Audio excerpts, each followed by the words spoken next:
Hello साथियों, नमस्कार। कैसे हैं आप सभी लोग? उम्मीद करते हैं आप सभी लोग बढ़िया होंगे, मस्त होंगे, स्वस्थ होंगे। तो चलिए, आज की क्लास में आप सभी लोगों का बहुत बहुत स्वागत है। जल्दी से कमेंट करके बता दीजिए all clear, audio video all clear. कोई दिक्कत तो नहीं है, कोई समस्या तो नहीं है? कमेंट करके जल्दी से बता दीजिए। सुधीर यादव जी, सक्षम जी, पूनम, सूरज जी, एक बार आप मुझे बता दोगे कि सर ऑल क्लियर, तो मैं फिर क्लास को कंटिन्यू करते हैं आगे। ठीक है। Good evening sir, good evening. Pandit Ashutosh ji, नमस्ते सर जी, नमस्ते। तो आज जो हमारी करंट अफेयर्स की जो क्लास रहेगी वो है हमारी यूपी का मंथली करंट अफेयर। यूपी का जो मंथली करंट अफेयर है, मतलब आप समझ सकते हो मई मंथ का जो भी महत्वपूर्ण करंट अफेयर रहा है, आप देखोगे कि ये जो यूपी का करंट अफेयर है, मैं कई बार बोलता हूँ कि एक तो प्रीलिम्स में आपको काम आएगा। प्रीलिम्स का एग्जाम कब है? 6 दिसंबर को। 6 दिसंबर। या आप देखोगे एआरओ आरओ कभी एग्जाम आप देते हैं, उसमें भी पूछा जाता है। दूसरा आप देखोगे मेंस परीक्षा जो है, उसमें बहुत महत्वपूर्ण है पेपर 5 और पेपर 6 के लिए। पेपर 5 एंड पेपर 6 के लिए बहुत महत्वपूर्ण है, जो यूपी स्पेशल पेपर 5 एंड 6 है। तो उसमें कभी कभी बहुत ज़्यादा जो क्वेश्चंस आते हैं कि उत्तर प्रदेश की कुछ ऐसी स्कीम्स बताइए जो विकास को बढ़ावा दे रही हैं, या महिलाओं की सुरक्षा के लिए ऐसी स्कीम्स कौन सा उत्तर प्रदेश सरकार ले रहा है। तो ये सब करंट अफेयर के क्वेश्चन होते हैं कि डेवलपमेंट से रिलेटेड जो क्वेश्चंस आते हैं, तो आपको स्कीम्स याद हैं, डेटा याद हैं, फैक्ट याद हैं, तो आप बहुत बेहतर आंसर लिख सकते हो। लेकिन जब याद नहीं है तो फिर आप नॉर्मल आंसर लिख के आते हो, तो नॉर्मल तो हर कोई लिख के आएगा। मेरी बात समझ गए? तो चलो स्टार्ट करते हैं आज के सेशन को। ठीक है। तो मेरा नाम योगेंद्र कुमार है। मैक्सिमम लोग जानते हैं, नहीं जानते होंगे जो पहली बार मेरी क्लास को देख रहे हैं। और मैं आपको यूपी स्पेशल 6 पढ़ाता हूँ, करंट अफेयर पढ़ाता हूँ, और इसके साथ साथ एथिक्स और इंडियन सोसाइटी। ठीक है। तो हम कवर कर रहे हैं आज के टॉपिक है, हमारा पहला जो टॉपिक है वो ये है कि सीएम योगी आदित्यनाथ जी ने लॉन्च किया था श्रमवीर गौरव समारोह। अब देखो, ये जो एक एग्जाम्पल है, इसको आप अपने मेंस में यूज कर सकते हो। अब कैसे करोगे सर? अब यही क्वेश्चन आ जाए कि उत्तर प्रदेश सरकार हमारे जो मजदूर लोग हैं, हमारे जो श्रमिक हैं, उनके लिए क्या क्या कर रही है। तो आप ये लिख सकते हो कि 1 मई को मजदूर दिवस मनाया जाता है। ठीक है, 1 मई को। तो उसी 1 मई को योगी आदित्य जी ने एक लॉन्च किया था श्रमवीर गौरव समारोह। और इसमें क्या काम किया था? इसमें सोशल सिक्योरिटी की बात की थी कि जितने भी हमारे मजदूर हैं, जो वर्कर्स हैं, उनके लिए सोशल सिक्योरिटी को बढ़ावा दिया जाए। अब सोशल सिक्योरिटी में क्या क्या बढ़ावा दिया जाए? सोशल सिक्योरिटी का मतलब होता है कि कोई भी पर्सन है उसको हेल्थ इंश्योरेंस दिया जाए, या तो उसके साथ कुछ दुर्घटना होती है तो उसको हो सकता है उसके परिवार की सिक्योरिटी कैसे की कर सकते हैं, मतलब आप समझ सकते हो, पेंशन दी जाए। समझ गए? और भी बहुत से हैं। पेंशन के अलावा आप देखोगे कि कोई ऐसी दिक्कत हो गई तो उसके हेल्थ को हम कैसे देखेंगे। समझ गए? कभी कभी कोई मजदूर है, उसको एक्सीडेंट हो गया और वो काम नहीं कर पा रहा है, तो अब उसका घर कैसे चलेगा? तो सोशल सिक्योरिटी उसको एक सिक्योरिटी प्रोवाइड करती है। तो सोशल सिक्योरिटी में आप देखोगे हेल्थ इंश्योरेंस आते हैं, हेल्थ इंश्योरेंस, और एक इनकम का कोई जरिया होना चाहिए, उसको आप बोल सकते हो पेंशन भी बोल सकते हैं, कि पेंशन भी मिल सकती है। तो उत्तर प्रदेश सरकार ने जो श्रमवीर गौरव समारोह किया है, इसमें कई इनिशिएटिव लिए। अब वो इनिशिएटिव क्या है वो आपको बस लिखने हैं। तो आप कोई कोई कभी क्वेश्चन आता है कि उत्तर प्रदेश सरकार मजदूरों के कल्याण के लिए क्या कर रही है, तो आप ये बातें लिख सकते हैं। एक तो क्या है, न्यू वेज बोर्ड बनाया है। क्या बनाया भैया? नया वेतन बोर्ड। नया वेतन बोर्ड को बनाया है। तो मुख्यमंत्री ने श्रमिकों को उचित और समान वेतन सुनिश्चित करने के लिए क्या किया है? नया वेतन बोर्ड बनाया है। पहला तो ये लिख सकते हो। दूसरा देखोगे हेल्थ कवरेज दिया है, कि जितने भी हमारे मजदूर लोग हैं जो जिनका इंडस्ट्रियल एरियाज में रजिस्ट्रेशन है, उनको हम 5 लाख का पैसा हम क्या देंगे? हम इंश्योरेंस देंगे। तो ये आप लिख सकते हो। तो चाहे वो कंस्ट्रक्शन वर्कर हो, अभी तक आप देखोगे लगभग 12.26 लाख जो कंस्ट्रक्शन वर्कर हैं, उनको हेल्थ इंश्योरेंस प्रोवाइड किया जा चुका है। मेरी बात समझ गए? तो सोशल सिक्योरिटी, तो आप ये बात लिख सकते हो कि मजदूरों के ऊपर कोई क्वेश्चन आता है कि भारत सरकार लेबर या उत्तर प्रदेश सरकार लेबर वेलफेयर के लिए क्या कर रही है, तो एक पॉइंट तो ये हो जाएगा नया वेतन बोर्ड। दूसरा हो जाएगा कि सोशल सिक्योरिटी हम प्रोवाइड कर रहे हैं। सोशल सिक्योरिटी कैसे प्रोवाइड कर रहे हैं? हम हेल्थ इंश्योरेंस प्रोवाइड कर रहे हैं। पहला पॉइंट क्या होगा? Health insurance. मेरी बात समझ गए? हेल्थ इंश्योरेंस प्रोवाइड कर रहे हैं। कितने का हेल्थ इंश्योरेंस है? 5 लाख का।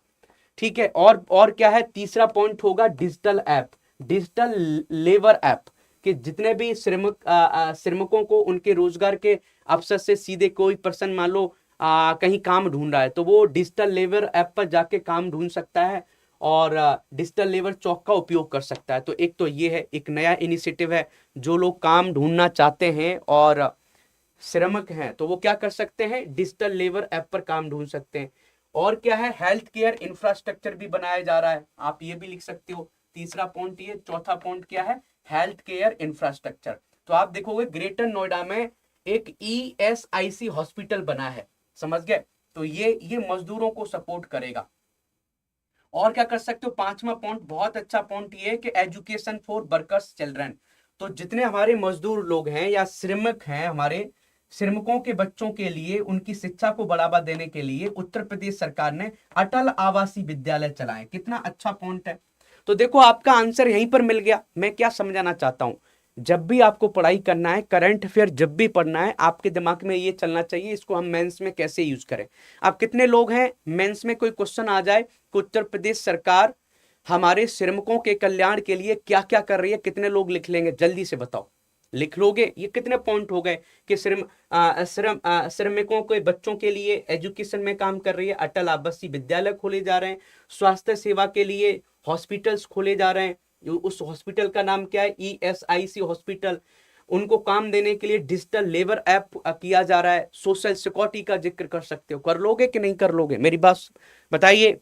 ठीक है, तो ये पॉइंट हमारा कवर हो गया। अभी देखो एक और न्यूज में बहुत ज्यादा था, हम उसको भी कवर करते हैं। आपने देखा होगा रामसर साइट। रामसर साइट आप बहुत पढ़ते हैं, लेकिन आपने देखा है कि रामसर साइट्स पर डायरेक्ट क्वेश्चन आ गया था 2024 में कि उत्तर प्रदेश की रामसर साइट का जिक्र करो।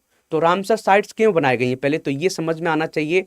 समझ गए कि रामसर साइट्स इसलिए बनाई गई कि हमारा उत्तर प्रदेश में जितनी भी आर्द्र भूमि है, समझ गए, या जो महत्वपूर्ण आर्द्र भूमि है, या भारत में जो महत्वपूर्ण आर्द्र भूमि है उनको बचाया जाए। अब जो वेटलैंड होते हैं वो क्या काम करते हैं? उनको उनको पृथ्वी का किडनी माना जाता है। क्यों माना जाता है? पानी को साफ करती हैं। बायोडाइवर्सिटी जो हमारी है, जो पक्षी हो गए, जानवर हो गए, उनको पानी भी पीने का मौका मिलता है। हमारा जो ग्राउंड वाटर है रिचार्ज करने में हेल्प मिलता है। तो ये सब बातें तो आप देखोगे रामसर साइट पर कभी कभी डायरेक्ट क्वेश्चन बन जाता है कि उत्तर प्रदेश में रामसर साइट का क्या महत्व है और कितनी रामसर साइट जिक्र करें। तो ये अभी न्यूज में है। तो आप देखोगे कि रामसर साइट्स के बारे में प्रीलिम्स में भी क्वेश्चन बन सकता है, तो आज हम कवर कर लेते हैं। तो पहले तो यह है कि रामसर साइट का उद्देश्य क्या है। उद्देश्य सिंपल यह है कि conservation of wetland, conservation of important wetlands. जितने भी हमारे जो वेटलैंड्स हैं, महत्वपूर्ण वेटलैंड्स हैं, उनका संरक्षण किया जाए, उनका आर्द्र भूमि संरक्षण किया जाए। और ये कन्वेंशन कब हुआ था? ये कभी क्वेश्चन पूछा जा सकता है कि ये कन्वेंशन कब हुआ था। तो 2 फेब 1971 को हुआ था। कहां पर हुआ था भैया? रामसर ईरान में। रामसर ईरान में, रामसर एक जगह है ईरान में, वहां पर हुआ था। ठीक है जी, ये आपको समझ में। अब बात करते हैं कि भारत में कितनी रामसर साइट है सर। भारत में भैया 100 हो गई। और हम बात करते हैं राज्य की, बात करें कि सबसे ज्यादा किस राज्य में है, तो सबसे ज्यादा राज्य में तमिलनाडु में सबसे ज्यादा रामसर साइट है। कभी कभी क्वेश्चन पूछा जा सकता है। तो तमिलनाडु में कितनी रामसर साइट है? 20 रामसर साइट। इसके बाद आता है भैया उत्तर प्रदेश। अब पूछो सर उत्तर प्रदेश में कितनी है? उत्तर प्रदेश में 13 रामसर साइट हो गई। अब आपके लिए होमवर्क ये है कि आपको 13 का नाम लिखना है जब ये क्लास एंड होगी। ठीक है, जब ये क्लास एंड होगी सभी को नाम लिखना है कि उत्तर प्रदेश में कौन सी 13 रामसर साइट हैं। अभी देख रहे हो, अभी 1 महीने के अंदर 3 नई रामसर साइट ऐड हुई हैं उत्तर प्रदेश में। एक लोग जो एटा के रहने वाले हैं, पटना पच्छी विहार आपने सुना होगा। जो अलीगढ़ के रहने वाले हैं, सेका झील सुना होगा।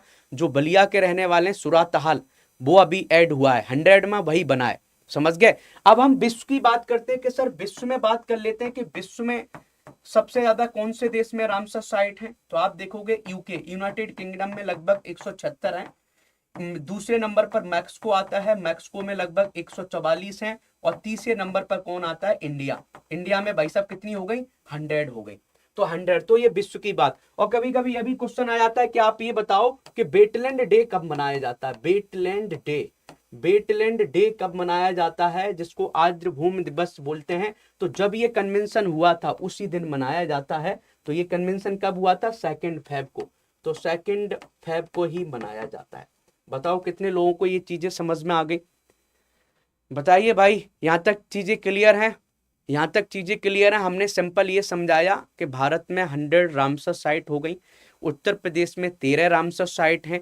क्वेश्चन क्या आ सकता है कि उत्तर प्रदेश की रामसर साइट का जिक्र करें और रामसर साइट्स का क्या महत्व है। तो आपको ये सब बातें लिख लेनी है, अच्छे से समझा देना है कि कितनी रामसर साइट है उत्तर प्रदेश में, लिख लोगे, ठीक है जी। और प्रीलिम्स में कोई क्वेश्चन बनता है तो ये जो इतना डेटा है इतना काफी है, आराम से कर लोगे, ठीक है जी। चलो भाई आगे चलते हैं, नेक्स्ट टॉपिक को कवर करते हैं। तो अभी देखोगे कि अमित शाह जी ने क्या किया है कि बुद्धा के जो रिलिक्स हैं उनको लेह में दिखाया है, लद्दाख में है ना, लेह लेह में इनको दिखाया है। तो ये पूछोगे कौन से रिलिक्स हैं उनको लेह में दिखाया है, तो आप देखोगे पीपर हवा के जो रिलिक्स हैं। तो ये क्वेश्चन बन सकता है कि ये बताओ कि पीपर हवा के जो रिलिक्स हैं वो गौतम बुद्ध जी से रिलेटेड है, बताओ ये पीपर हवा के अवशेष कहां पर मिले थे, समझ गए। तो ये देखोगे कि तो ये पीपर हवा के जो अवशेष हैं अभी इनको लेह में दिखाया जा रहा है। तो पीपर हवा जो है वो सिद्धार्थनगर में, यहां पर क्वेश्चन बन सकता है कि पीपर हवा बताओ उत्तर प्रदेश के किस डिस्ट्रिक्ट में पड़ता है। तो पीपर हवा उत्तर प्रदेश के सिद्धार्थनगर डिस्ट्रिक्ट में पड़ता है। और इसकी डिस्कवरी कब हुई थी, कब इसको खोजा गया था, 1898 में खोजा गया था। और ब्रिटिश आर्कोलॉजिस्ट थे डॉक्टर विलियम क्लक्सटोन पेपे, इनके द्वारा खोजा गया था, आप ये भी लिख सकते हो। और यहाँ पर रिलिक्स जो मिले थे वो बुद्ध जी से रिलेटेड थे, समझ गया, जो स्तूपा में वहां पर रखे गए थे। और इसमें ब्राह्मी स्क्रिप्ट में लिखा गया था कि गौतम बुद्ध कौन सी क्लैन से आते थे, शाक्य क्लैन से, मतलब किस क्लैन से, उनका किस वंश से, किस कुल से वो संबंधित रखते थे। तो ये सब बातें आप लिख सकते हो, समझ गए। तो कभी कभी ये बिल्कुल सरल क्वेश्चन आ जाता है, लोग नहीं कर पाते हैं कि बताओ भाई कि पीपर हवा उत्तर प्रदेश में कहाँ है। तो पीपर हवा उत्तर प्रदेश में कौन से डिस्ट्रिक्ट में है, सिद्धार्थनगर में।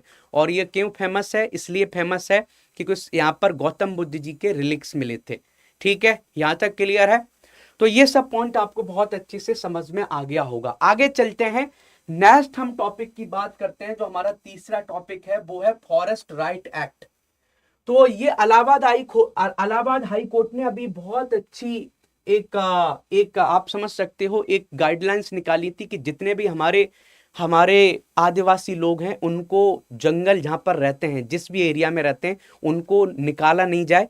उनके जो फॉरेस्ट राइट हैं, जो जंगल के अधिकार हैं, रहने का, खाने का, पीने का, शिकार करने का, या पेड़ पौधों से जो बेसिक जो माइनर फॉरेस्ट जो प्रोडक्ट होते हैं वो निकालने का, वो सिंपल अधिकार मिलना चाहिए। तो आप ये देखो, आप यहाँ कहाँ यूज कर लोगे, तो ये सोशल जस्टिस है।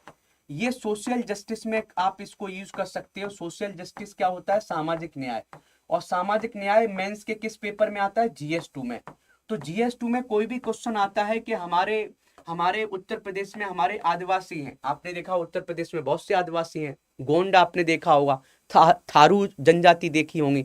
तो इन जनजातियों को क्या है, कोई डेवलपमेंट काम हुआ भगा दिया। जैसे आप देखोगे दुधवा नेशनल पार्क बना या दुधवा टाइगर रिजर्व बना, तो ऐसा तो नहीं है कि इनको भगा दिया, जानवरों को बचाने के लिए आदिवासी लोगों का शोषण किया जा रहा है। तो ये जो गाइडलाइंस हैं, इलाहाबाद हाई कोर्ट की जो बेंच है उसने ये बोला कि वन अधिकार जो अधिनियम है 2006, जिसको फॉरेस्ट राइट एक्ट बोलते हैं, उसने ये बोला कि कोर्ट ने जिला स्तरीय समिति, डिस्ट्रिक्ट लेवल जो कमेटी है, उस फैसले को रद्द कर दिया जिसमें उत्तर प्रदेश के लखीमपुर में थारू आदिवासी समुदायों को वन अधिकारों से वंचित कर दिया गया था। नहीं, उसने ये फैसला सुनाया, क्या फैसला सुनाया है कि कोई भी आदिवासी उत्तर प्रदेश में रह रहा है उसके फॉरेस्ट राइट एक्ट का वायलेशन नहीं किया जाएगा, उसका अधिकार है जंगलों में रहने का। तो ये कितना अच्छा जजमेंट है। तो आप इस जजमेंट को मेंस में लिख सकते हो कि हाई कोर्ट ने, इलाहाबाद हाई कोर्ट ने वन अधिकार अधिनियम फॉरेस्ट राइट एक्ट 2006 की फिर से पुष्टि करते हुए यह स्थापित किया है कि संसद द्वारा आदिवासी समुदायों को दिए गए वैधानिक अधिकारों को पुराने न्यायिक आदेशों या प्रशासनिक तकनीकी बारीकों को द्वारा रद्द नहीं किया जा सकता। मतलब फॉरेस्ट राइट एक्ट को किसी दूसरे एक्ट से आप हटा नहीं सकते कि कोई बोलेगा कि नहीं, क्या बोलते हैं, यहाँ तो एक टाइगर रिजर्व बनने जा रहा है और टाइगर रिजर्व आप देखोगे वाइल्ड लाइफ प्रोटेक्शन एक्ट 1972 के तहत बन रहा है, तो बोले हम उस कानून को इंप्लीमेंट कर रहे हैं। तो हाई कोर्ट ने पहले ही बोल दिया, इलाहाबाद हाई कोर्ट ने, कि दूसरे कानून का नाम लेके हम फॉरेस्ट राइट एक्ट का उल्लंघन नहीं कर सकते, मतलब फॉरेस्ट राइट एक्ट को इंप्लीमेंट करना पड़ेगा। तो कितनी अच्छी बात है, तो आप इसको जरूर लिख लेना कि इलाहाबाद हाई कोर्ट ने फॉरेस्ट राइट एक्ट को इंप्लीमेंट करने की बात की है, जिससे हमारे जो आदिवासी लोग हैं, थारू आदिवासी लोग हैं, उनको सम्मान मिला, समझ गए, चाहे वो हमारी गोंड आदिवासी हैं उनको मिला। इससे क्या है, फॉरेस्ट राइट एक्ट के अंदर कई अधिकार मिलते हैं उनको। एक तो क्या है, फॉरेस्ट में रहने का अधिकार, पेड़ पौधों से जो माइनर फॉरेस्ट प्रोड्यूस होते हैं उनको निकालने का अधिकार, और फॉरेस्ट को मैनेजमेंट करने का अधिकार, ये मिल गया। ठीक है, तो ये चीजें, तो आप देखोगे कि ये कभी कभी पूछा जाता है कि फॉरेस्ट राइट्स एक्ट कब आया था, तो 2006 में आया था, ये डेट आपको याद रखना है।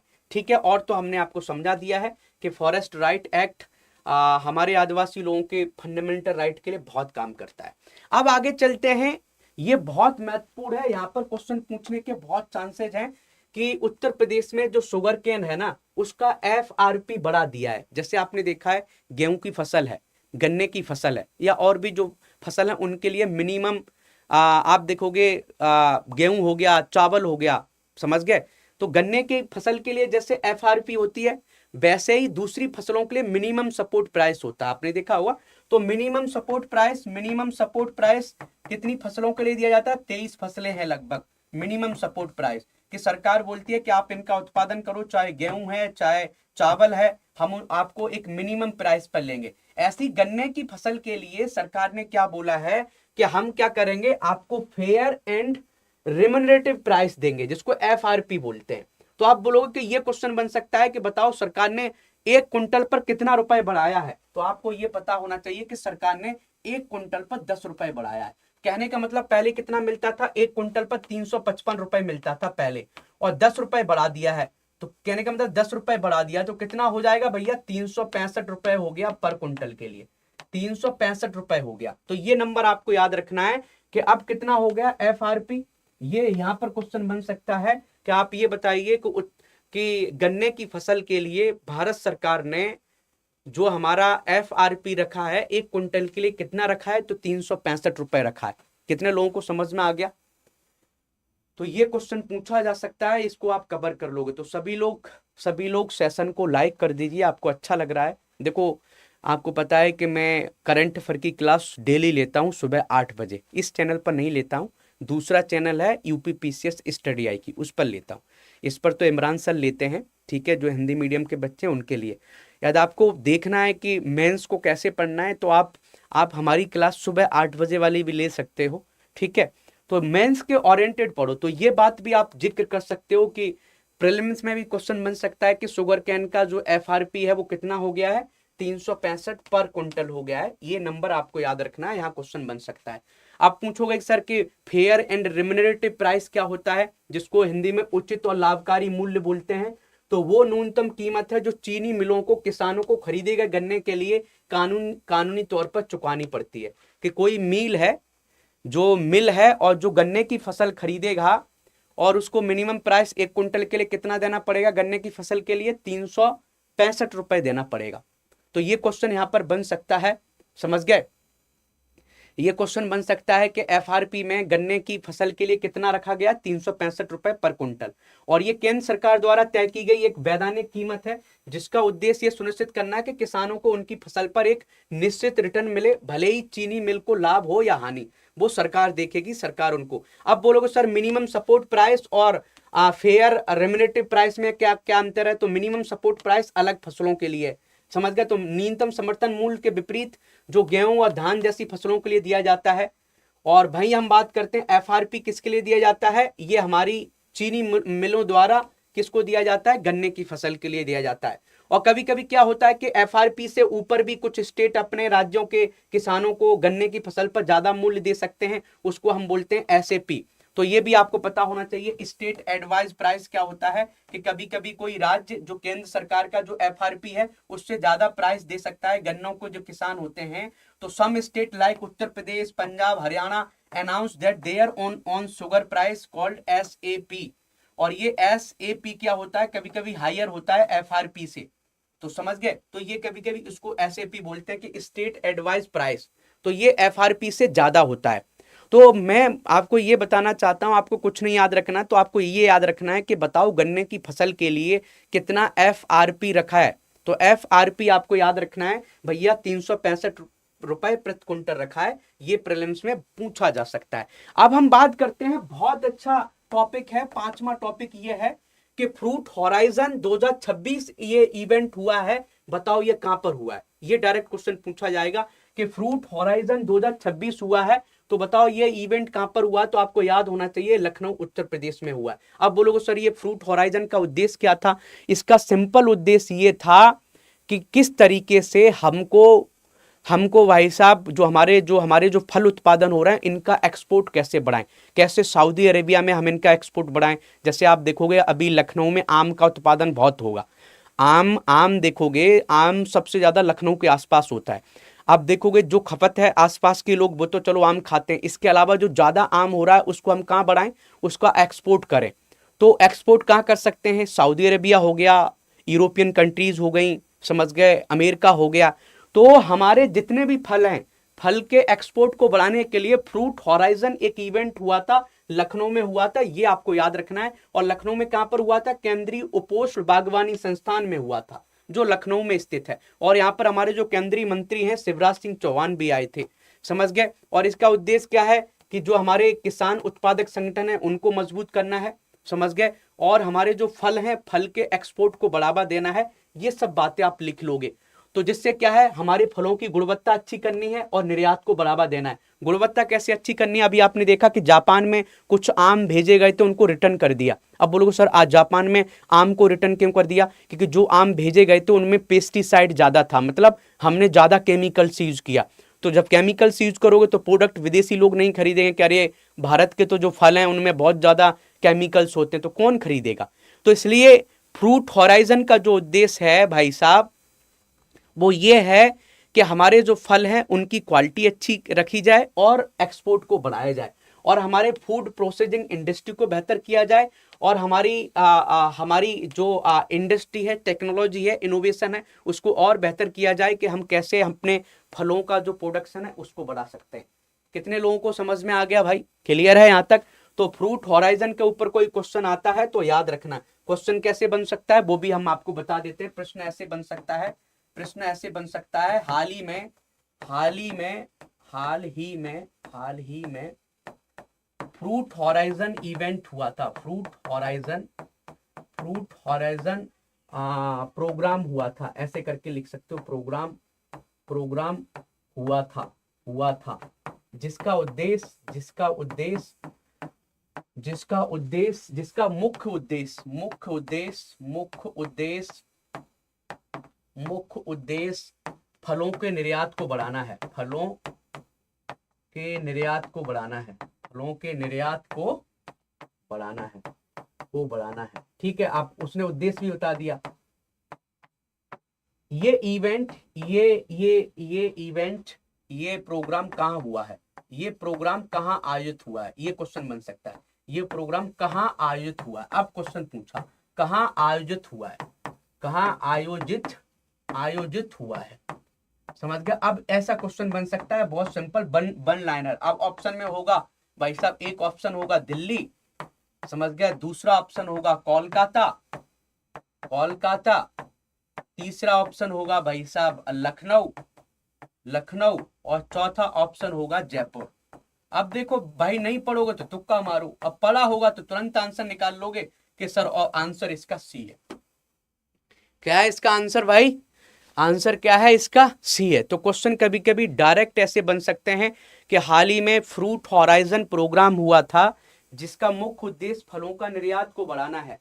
अब ये प्रोग्राम कहाँ आयोजित हुआ था, तो आपको पता होना चाहिए कि भाई ये प्रोग्राम कहाँ आयोजित किया गया था। तो ये प्रोग्राम कहाँ आयोजित हुआ था, लखनऊ में हुआ था। चलिए आगे चलते हैं। तो आप देखोगे, ठीक है, तो ये किसने कराया था ये प्रोग्राम, आईकार और अपेडा का मेनली था। एग्रीकल्चर, आईकार एग्रीकल्चर से रिलेटेड है, अपेडा मिनिस्ट्री ऑफ कॉमर्स के अंदर आता है, जिसका उद्देश्य रहता है कि हम एक्सपोर्ट कैसे बढ़ा सकते हैं। यहाँ पर और भी बातें हुई कि क्लीन प्लांट सेंटर खोले जाएंगे उत्तर प्रदेश में, जिससे हमारे पेड़ पौधे में कोई बीमारियां ना हो, जिससे आम की फसल अच्छी हो, अमरूद की फसल अच्छी हो, लीची की फसल अच्छी हो, एवोकेडो की फसल अच्छी हो। निर्यात इंफ्रास्ट्रक्चर पर ध्यान दिया जाएगा कि आप देखोगे कि हमने फल तो पैदा कर लिए, लेकिन उन फलों को रखने के लिए हमारे पास इंफ्रास्ट्रक्चर है क्या? नहीं है कभी कभी। तो हम इंफ्रास्ट्रक्चर बनाएंगे, अच्छे से कोल्ड स्टोरेज बनाएंगे जहां पर हम अपनी फसलों को रख सकें।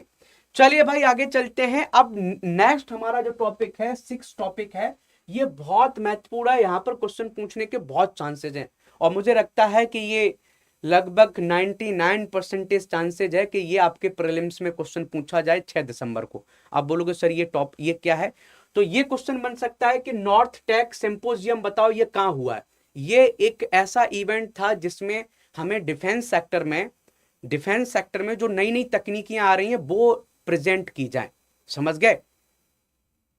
हाँ भैया, युवराज वैस जी लाइव हैं, हम रिकॉर्डेड नहीं है, लाइव चल रही है क्लास। तो ये क्वेश्चन पूछा जा सकता है कि नॉर्थ टेक सिंपोजियम बताओ कहां पर हुआ है, जहां पर हमारी डिफेंस की तकनीकों को दिखाया गया। तो ये आपको याद होना चाहिए, नॉर्थ टेक सिंपोजियम जो हुआ था वो प्रयागराज में हुआ है। बस ये नंबर आपको, ये लोकेशन आपको याद रखना है। समझ गए? कहां पर हुआ? डिफेंस से रिलेटेड है। नॉर्थ टेक सिंपोजियम कहां पर हुआ है? प्रयागराज में हुआ है। उसका थीम था रक्षा त्रिवेणी संगम। तो त्रिवेणी तो आप जानते हो, संगम कहां पर है? प्रयागराज में। और यहाँ पर जब देखोगे जो लोग जिस इवेंट को देखने गए होंगे, तो यहाँ पर बहुत से नई नई तकनीकों को दिखाया गया कि ड्रोन कैसे अटैक करता है, एंटी ड्रोन कैसे करता है। तो हो सकता है जो प्रयागराज के कुछ लोग गए हों इसको देखने। ना तो मैं तो न्यूज़ देखता हूं, तो न्यूज़ में मैंने एक कंपनी देखी थी, उसका नाम क्या है, एंटी ड्रोन सिस्टम वो बनाती है, उसको बहुत अच्छे से न्यूज़ में थी, एंटी ड्रोन बनाने वाली। उस कंपनी का मैं नाम शायद भूल रहा हूँ, शेयर मार्केट में बहुत न्यूज़ में रहती है, जस्ट मुझे याद नहीं आ रहा। तो वो उस कंपनी ने भी अपने प्रोडक्ट दिखाए थे। तो आपको ये याद रखना है कि ये क्वेश्चन पूछा जाए कि नॉर्थ टेक सिंपोजियम किससे रिलेटेड है? डिफेंस से रिलेटेड। डिफेंस टेक्नोलॉजी, डिफेंस तकनीकी को दिखाया गया था। तो डिफेंस तकनीकी को दिखाया गया था और ये कहां पर हुआ था? प्रयागराज में हुआ था। ठीक है जी। चलिए भाई आगे चलते हैं। नेक्स्ट हम टॉपिक की बात करते हैं, agreement between Coca Cola India और private limited and the UP government. तो देखो कभी कभी क्वेश्चन आ जाता है, यूपी स्पेशल पेपर 6 में क्वेश्चन आ जाता है। समझ गए? हाँ, तो कभी कभी क्वेश्चन आ जाता है, क्या आ जाता है कि बताओ उत्तर प्रदेश सरकार अपने निवेश को बढ़ाने के लिए क्या कर रही है। तो आप बोल सकते हो कि भाई उत्तर प्रदेश सरकार कई प्राइवेट कंपनियों से क्या कर रही है? एग्रीमेंट कर रही है। एक एग्जांपल ये दे सकते हो, कोका कोला इंडिया लिमिटेड। तो अभी देखो Coca Cola India private limited और उत्तर प्रदेश सरकार की निवेश प्रोत्साहन एजेंसी इन्वेस्ट यूपी। तो देखो इन्वेस्ट यूपी के बीच एक महत्वपूर्ण समझौता हुआ है और ये साझेदारी राज्य में सामुदायिक विकास और पर्यावरणीय स्थिरता को सुदृढ़ करने की दिशा में एक उल्लेखनीय सार्वजनिक निजी भागीदारी पीपीपी मॉडल। आप देखो ये पीपीपी मॉडल आपके पेपर 6 में आता है कि पीपीपी मॉडल्स क्या है। तो ये पीपीपी मॉडल का एक एग्जांपल आ गया कि कोका कोला और यूपी सरकार कैसे मिलकर काम कर रही है और किसके लिए कर रही है भैया? एनवायरमेंटल सस्टेनेबिलिटी के लिए काम करें कि पर्यावरण को कैसे बेहतर बनाया जाए। तो पेपर 6 में ये आ सकता है, तो आप एग्जांपल लिख सकते हो। और इन्वेस्ट यूपी पर क्वेश्चन आया था कि बताओ उत्तर प्रदेश ने निवेश बढ़ाने के लिए कौन सा एक पोर्टल बनाया है? तो निवेश मित्रा, याद है, या इन्वेस्ट यूपी। तो इन्वेस्ट यूपी को आप जिक्र कर सकते हो अपने अपने मेंस में। ठीक है जी, आगे चलते हैं। तो इस एग्रीमेंट में क्या क्या किया गया है? कोका कोला कंपनी ने उत्तर प्रदेश सरकार से क्या क्या एग्रीमेंट में किया है? तो उन्होंने बोला है कि हम क्या करेंगे, कम्युनिटी सेंट्रिक इनिशिएटिव लेंगे। मतलब क्या है कि हम समुदाय को केंद्रित इनिशिएटिव लेंगे और इस साझेदारी में जो मुख्य काम होंगे वो एक तो ये है कि जल पहुंच बुनियादी ढांचा बनाया जाए कि हर इंसानों तक क्या वाटर की रीच बढ़ाएंगे, और क्या है अपशिष्ट प्रबंधन पर काम करेंगे, ये दूसरा पॉइंट, और आजीविका सृजन मतलब एक तरीके से जॉब क्रिएशन पर काम करेंगे। तो ये क्वेश्चन आप देखो, ये बहुत अच्छा पॉइंट है कि कोका कोला कंपनी से यूपी सरकार ने एग्रीमेंट किया है। क्यों किया है? कि एक तो वाटर एक्सेसिबिलिटी को बढ़ाना है, एक पॉइंट तो ये हो गया। दूसरा अपशिष्ट प्रबंधन, पॉल्यूशन की बहुत बड़ी समस्या है, तो जितना भी वेस्टेज होता है वेस्ट मैनेजमेंट किया जाएगा। और दूसरा लिवलीहुड जनरेशन पर काम किया जाएगा। लोगों को आप देखोगे लोगों को ट्रेनिंग दी जाएगी कि कैसे आप अपनी जॉब ले सकते हो। तो ये Coca Cola private limited company के साथ उत्तर प्रदेश सरकार करेगी। समझ गए? तो ये पॉइंट आप लिख सकते हैं। चलिए भाई आगे चलते हैं, इन्वेस्ट यूपी के बारे में थोड़ा जान लेते कि इन्वेस्ट यूपी क्या है।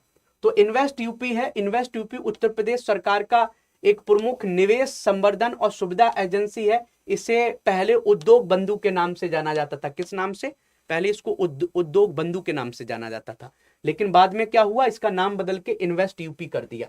और इसका मुख्य ध्यान है राज्य में नए निवेश आकर्षित करना। समझ गए कि बड़ी बड़ी जो प्राइवेट कंपनीज हैं, समझ गए, या जो बड़े बड़े बिजनेसमैन हैं, उनको अट्रैक्ट करना और उत्तर प्रदेश में निवेश करें, कंपनीज खोलें, जिससे उत्तर प्रदेश के लोगों को क्या है, जॉब मिले, अच्छा इंफ्रास्ट्रक्चर बने, और जिससे उत्तर प्रदेश का जो टारगेट है भैया 1 ट्रिलियन इकोनॉमी का, 1 ट्रिलियन इकोनॉमी का बनाने का, वो हम अचीव कर सके।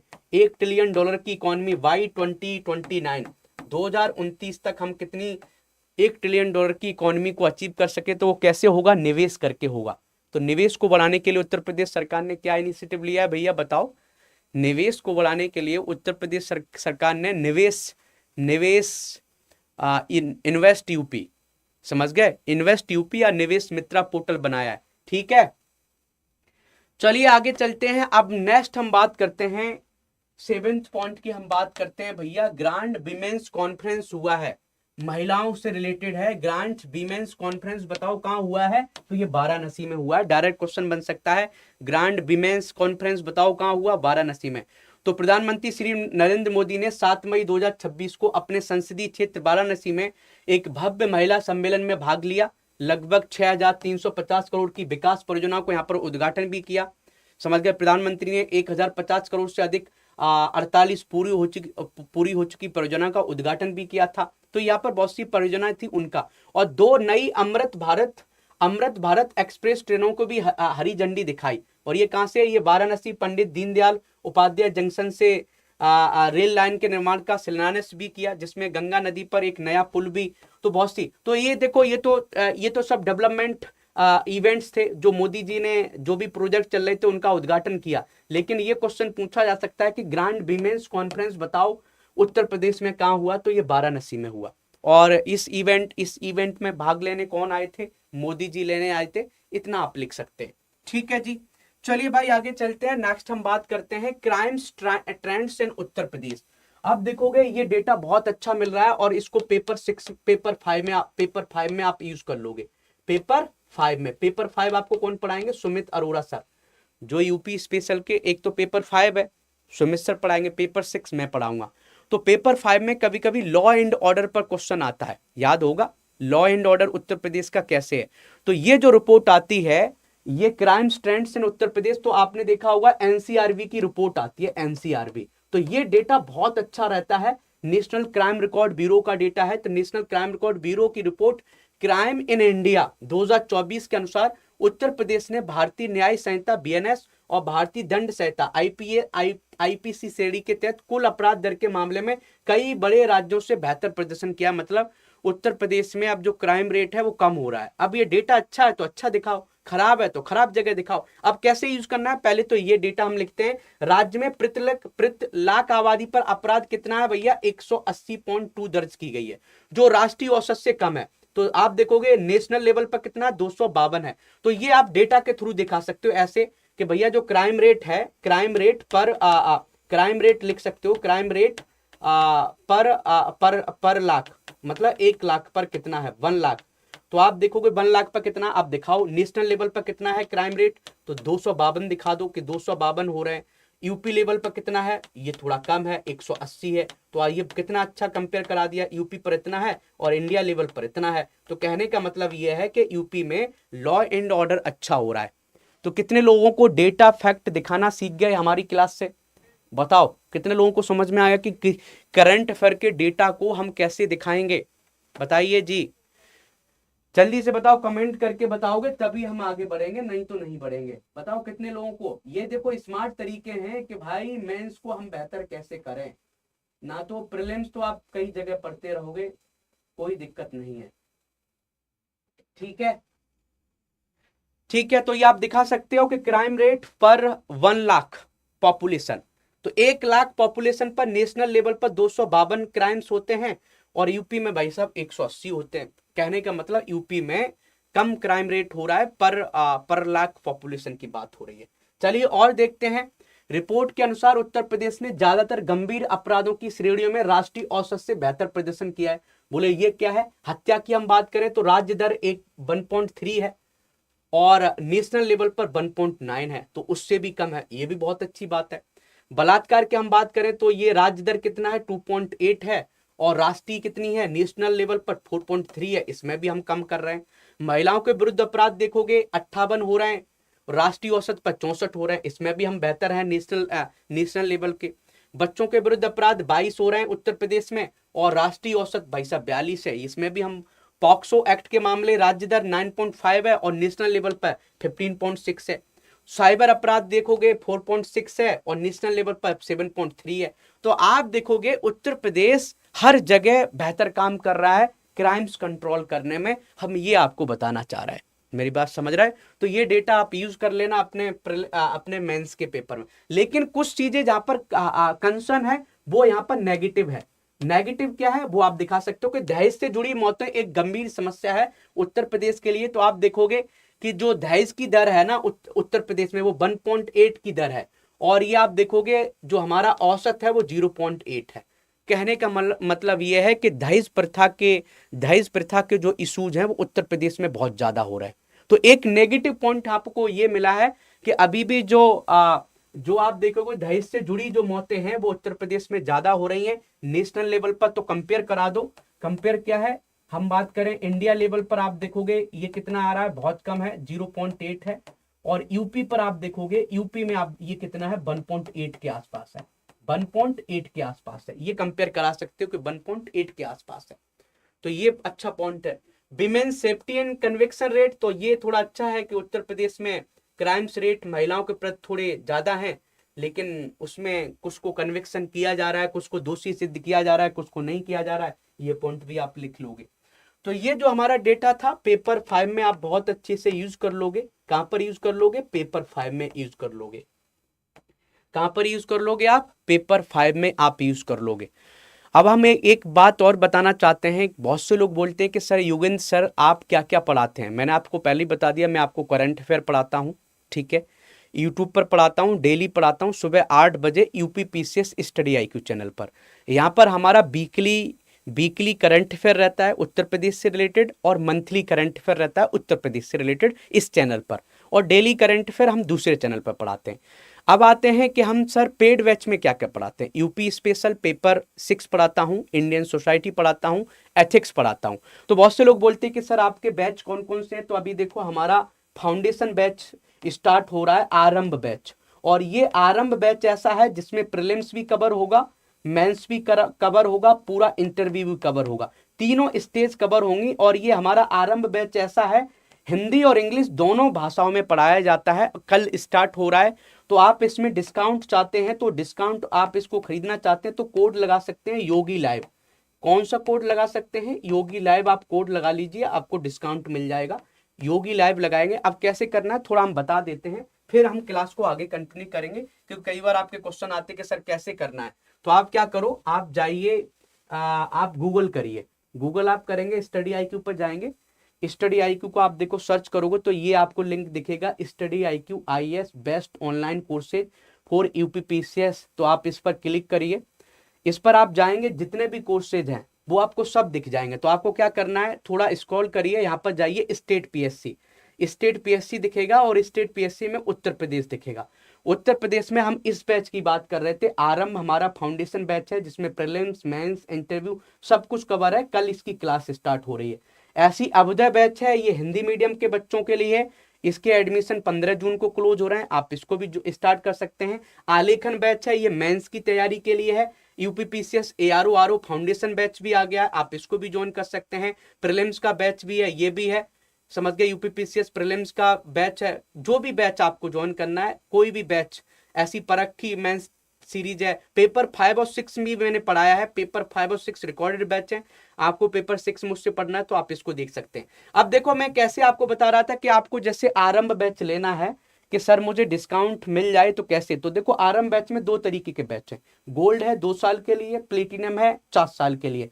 प्लेटिनम में ज़्यादा फैसिलिटी है कि इसमें एनसीईआरटी रिकॉर्डेड कोर्स भी है, ठीक है, और इसमें बुक्स भी हैं। तो जैसे आपको मान लो गोल्ड लेना है तो आपने क्या किया, बाय नाउ किया, और यहाँ पर ये कूपन कोड का ऑप्शन दिख रहा है, तो कूपन कोड का ऑप्शन हमने क्या बताया, योगी लाइव आपको लगाना है, योगी लाइव, या हमारी दूसरी फैकल्टीज का भी है वो आप लगा सकते हो, कोई इशू नहीं है।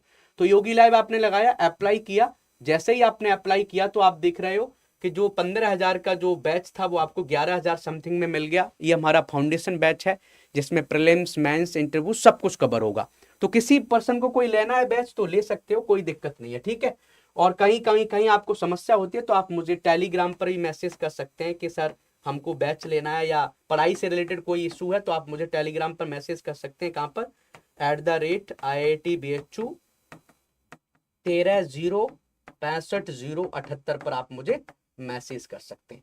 ठीक है जी, चलो भाई आगे चलते हैं। तो ये हमने पढ़ा दिया, अब नेक्स्ट टॉपिक की बात करते हैं कि उत्तर प्रदेश ने अपने अपने भाई साहब जो एग्रीकल्चर प्रोडक्ट हैं उनके एक्सपोर्ट को बढ़ाने के लिए, एग्रीकल्चर में प्रोडक्टिविटी बढ़ाने के लिए एग्री जंक्शन बनाए हैं। तो ये आप भी मेंस में यूज कर सकते हैं। और कितने एग्री जंक्शन बनाए, 827 एग्री जंक्शन बनाए। तो यूपी में बनेंगे 827 एग्री जंक्शन केंद्र।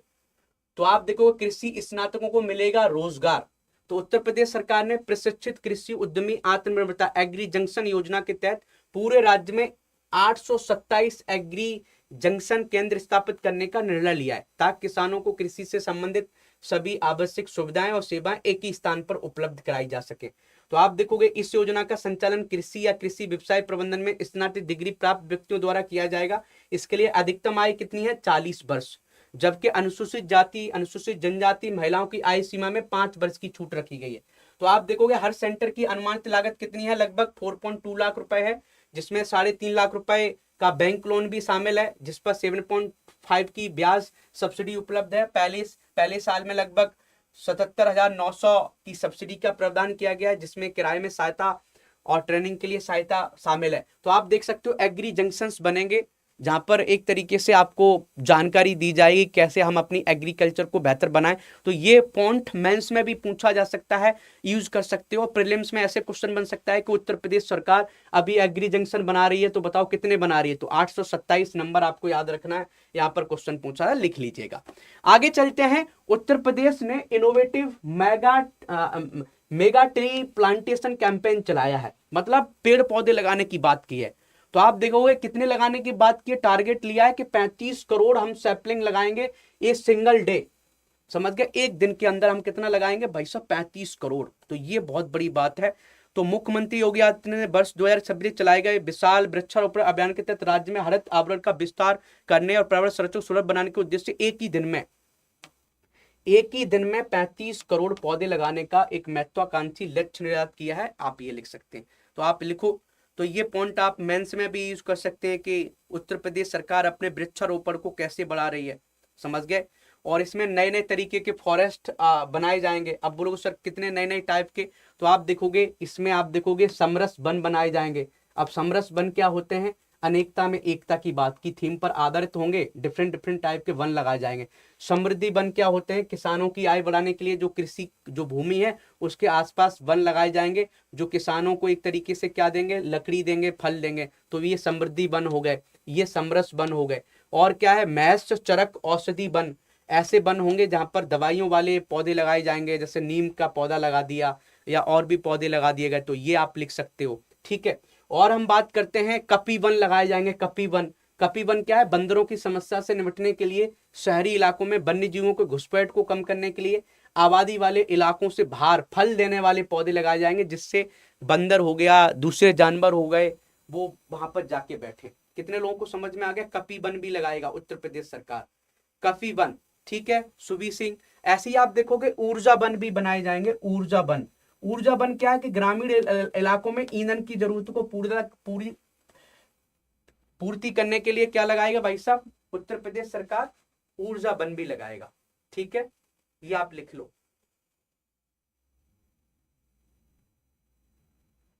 आगे चलते हैं भाई, नेक्स्ट हम बात करते हैं मिशन छाया। मिशन छाया क्या है, इसको भी देखते हैं।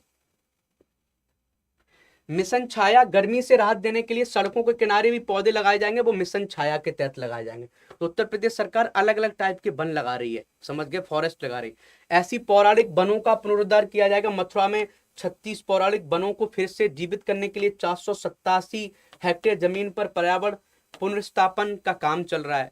तो आप देखोगे एक ही दिन में उत्तर प्रदेश सरकार ने बोला है कि हम 35 करोड़ पौधे लगाएंगे, और वो डिफरेंट डिफरेंट के पौधे लगाएंगे, अलग अलग टाइप के वन बना देंगे।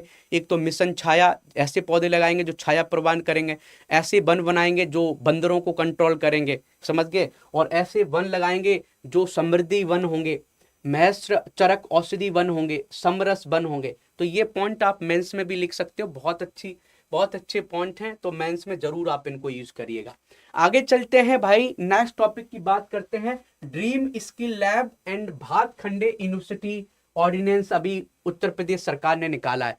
तो आप बोलोगे कि सर ये ड्रीम स्किल लैब क्या है, तो आप देखोगे कि लखनऊ न्यूज है कि भातखंडे संस्कृति विश्वविद्यालय के प्रथम अध्यादेश को कैबिनेट की मंजूरी मिल गई है। तो मतलब भातखंडे यूनिवर्सिटी को और बेहतर बनाने की कोशिश की जा रही है। तो आप देखोगे उत्तर प्रदेश कैबिनेट ने हाल ही में राज्य में शिक्षा और तकनीकी कौशल विकास को बढ़ावा देने से 2 महत्वपूर्ण प्रस्तावों को मंजूरी दे दी है। इनमें से 150 सरकारी माध्यमिक विद्यालयों में ड्रीम स्किल लैब खोली जाएगी। तो आप देख रहे हो एजुकेशन को बेहतर करने के लिए हमारे जो सरकारी माध्यमिक विद्यालय हैं 150, उसमें क्या खोली जाएंगे, ड्रीम स्किल लैब, जहां पर बच्चों को स्किल डेवलपमेंट पर काम किया जाएगा। तो ये आप मेंस में लिख सकते हो कि ड्रीम स्किल लैब बताओ। प्रीलिम्स में ऐसे क्वेश्चन बन सकता है कि बताओ किस राज्य सरकार ने ड्रीम स्किल लैब्स को स्टार्ट किया है, तो आप लिख लेना उत्तर प्रदेश सरकार ने किया है। अब पूछा जाए कि भातखंडे संस्कृति विश्वविद्यालय को और बेहतर बनाने के लिए एक बिल भी पारित किया है उत्तर प्रदेश सरकार ने, ये क्या है, तो ये आप लिख लेना। तो पहले हम ड्रीम स्किल लैब क्या है, तो इसका उद्देश्य है कि सरकारी माध्यमिक विद्यालयों के छात्रों को आर्टिफिशियल इंटेलिजेंस की नॉलेज देने के लिए, रोबोटिक्स की नॉलेज देने के लिए, इलेक्ट्रॉनिक्स की नॉलेज देने के लिए, समझ गया, 3D की नॉलेज देने के लिए हम एक लैब बनाएंगे। उस लैब का नाम होगा ड्रीम स्किल लैब। तो ये उत्तर प्रदेश सरकार 150 स्कूल में बनाएगी। और ये लैब किसके तहत स्थापित की जाएगी, समग्र शिक्षा अभियान के तहत स्थापित की जाएगी। और इस बनाने में कौन सी कंपनी हेल्प करेगी, टाटा समूह की जो कंपनी है नैल्को नेटवर्क प्रोडक्ट लिमिटेड, ये हेल्प करेगी उत्तर प्रदेश में बनाने के लिए। अब आ जाते हैं हम भातखंडे संस्कृति विश्वविद्यालय का प्रथम अध्यादेश आया है।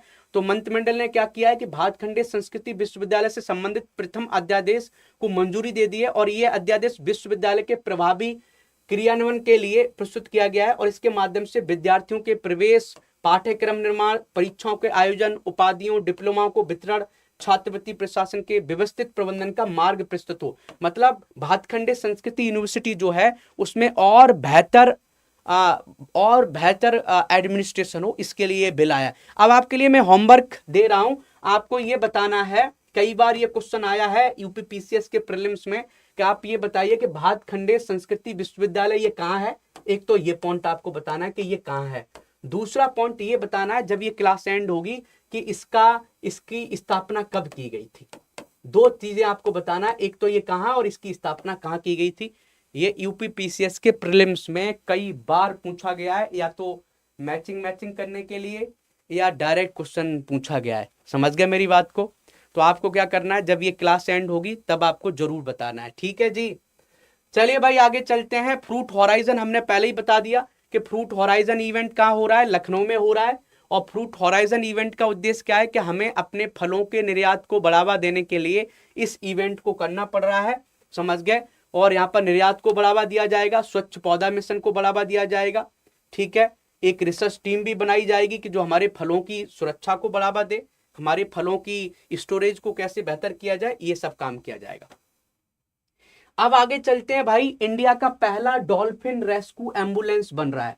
डॉल्फिन रेस्क्यू एम्बुलेंस इंप्लीमेंट किया गया है और उत्तर प्रदेश में किया गया है। तो क्वेश्चन ये बन सकता है कि भारत की पहली डॉल्फिन एम्बुलेंस क्या होती है। जैसे मान लो ये नहर है, ये गंगा नदी है, कभी कभी क्या होता है कि डॉल्फिन कूदते कूदते किनारे आ गई, अब वो बेचारी पानी से बाहर हो गई, तो पानी में जा ही नहीं पा रही, तो मर जाएगी। तो इसलिए डॉल्फिन एम्बुलेंस है कि ऐसी डॉल्फिन जो समस्याओं में फंस जाती हैं, उन डॉल्फिन को कैसे बचाया जाए। या जाल में फंस गई, मान लो किसी मछुआरे ने जाल डाला बेचारा और वो जाल में फंस गई, या प्लास्टिक में अटक गई, बहुत सी दिक्कतें होती हैं।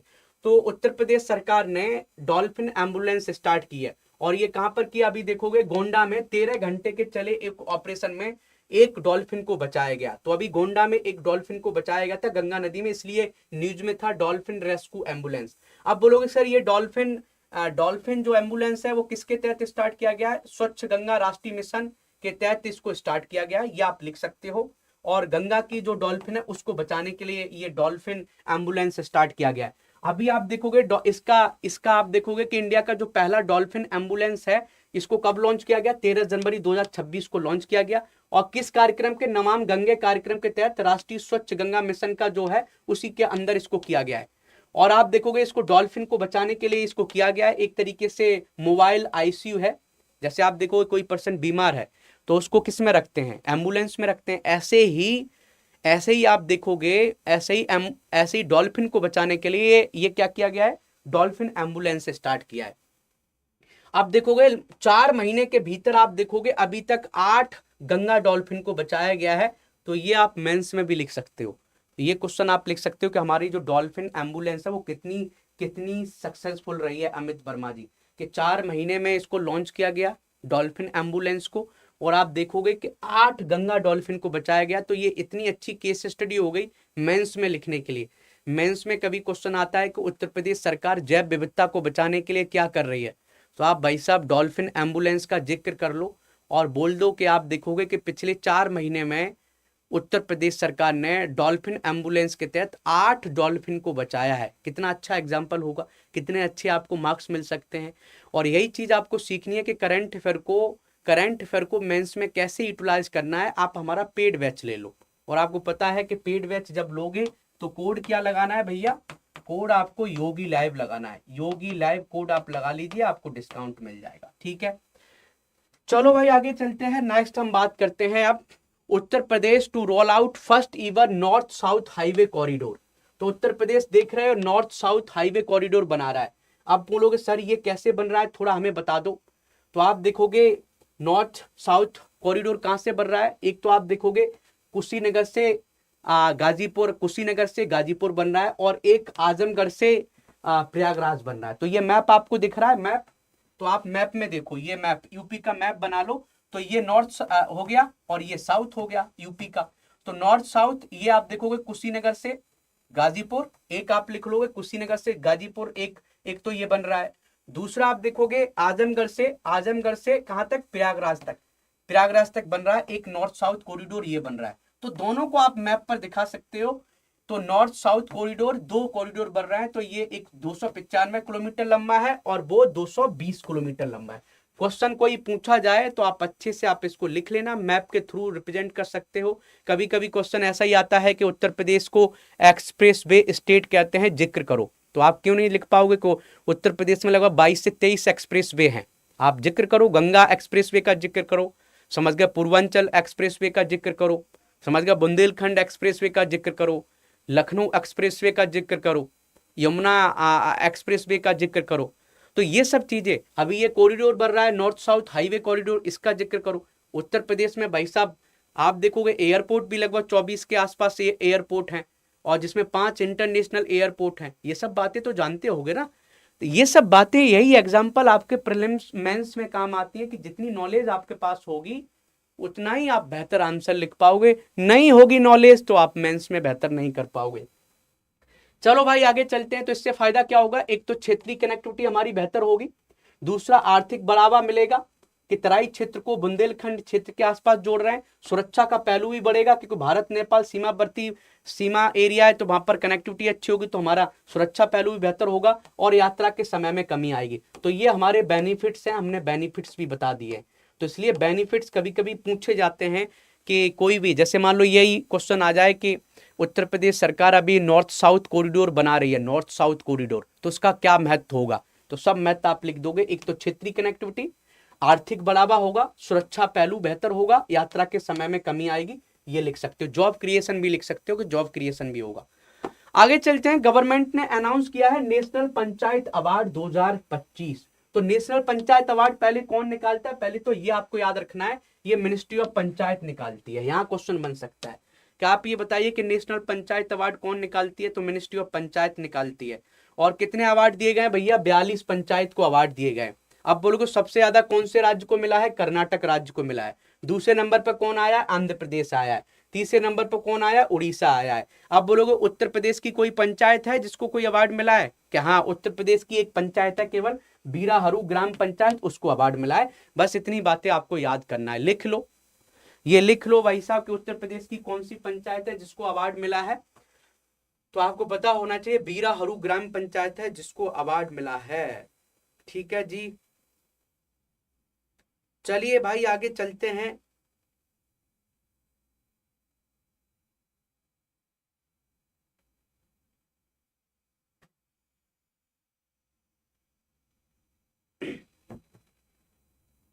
ठीक है, चलो भाई अब देखते हैं। साथी फैसिलिटी अभी उत्तर प्रदेश में बनी है एक यूनिवर्सिटी में, तो बताओ कहां बनी है? तो साथी फैसिलिटी है बीएचयू में बनी है। कहां पर बनी है भैया?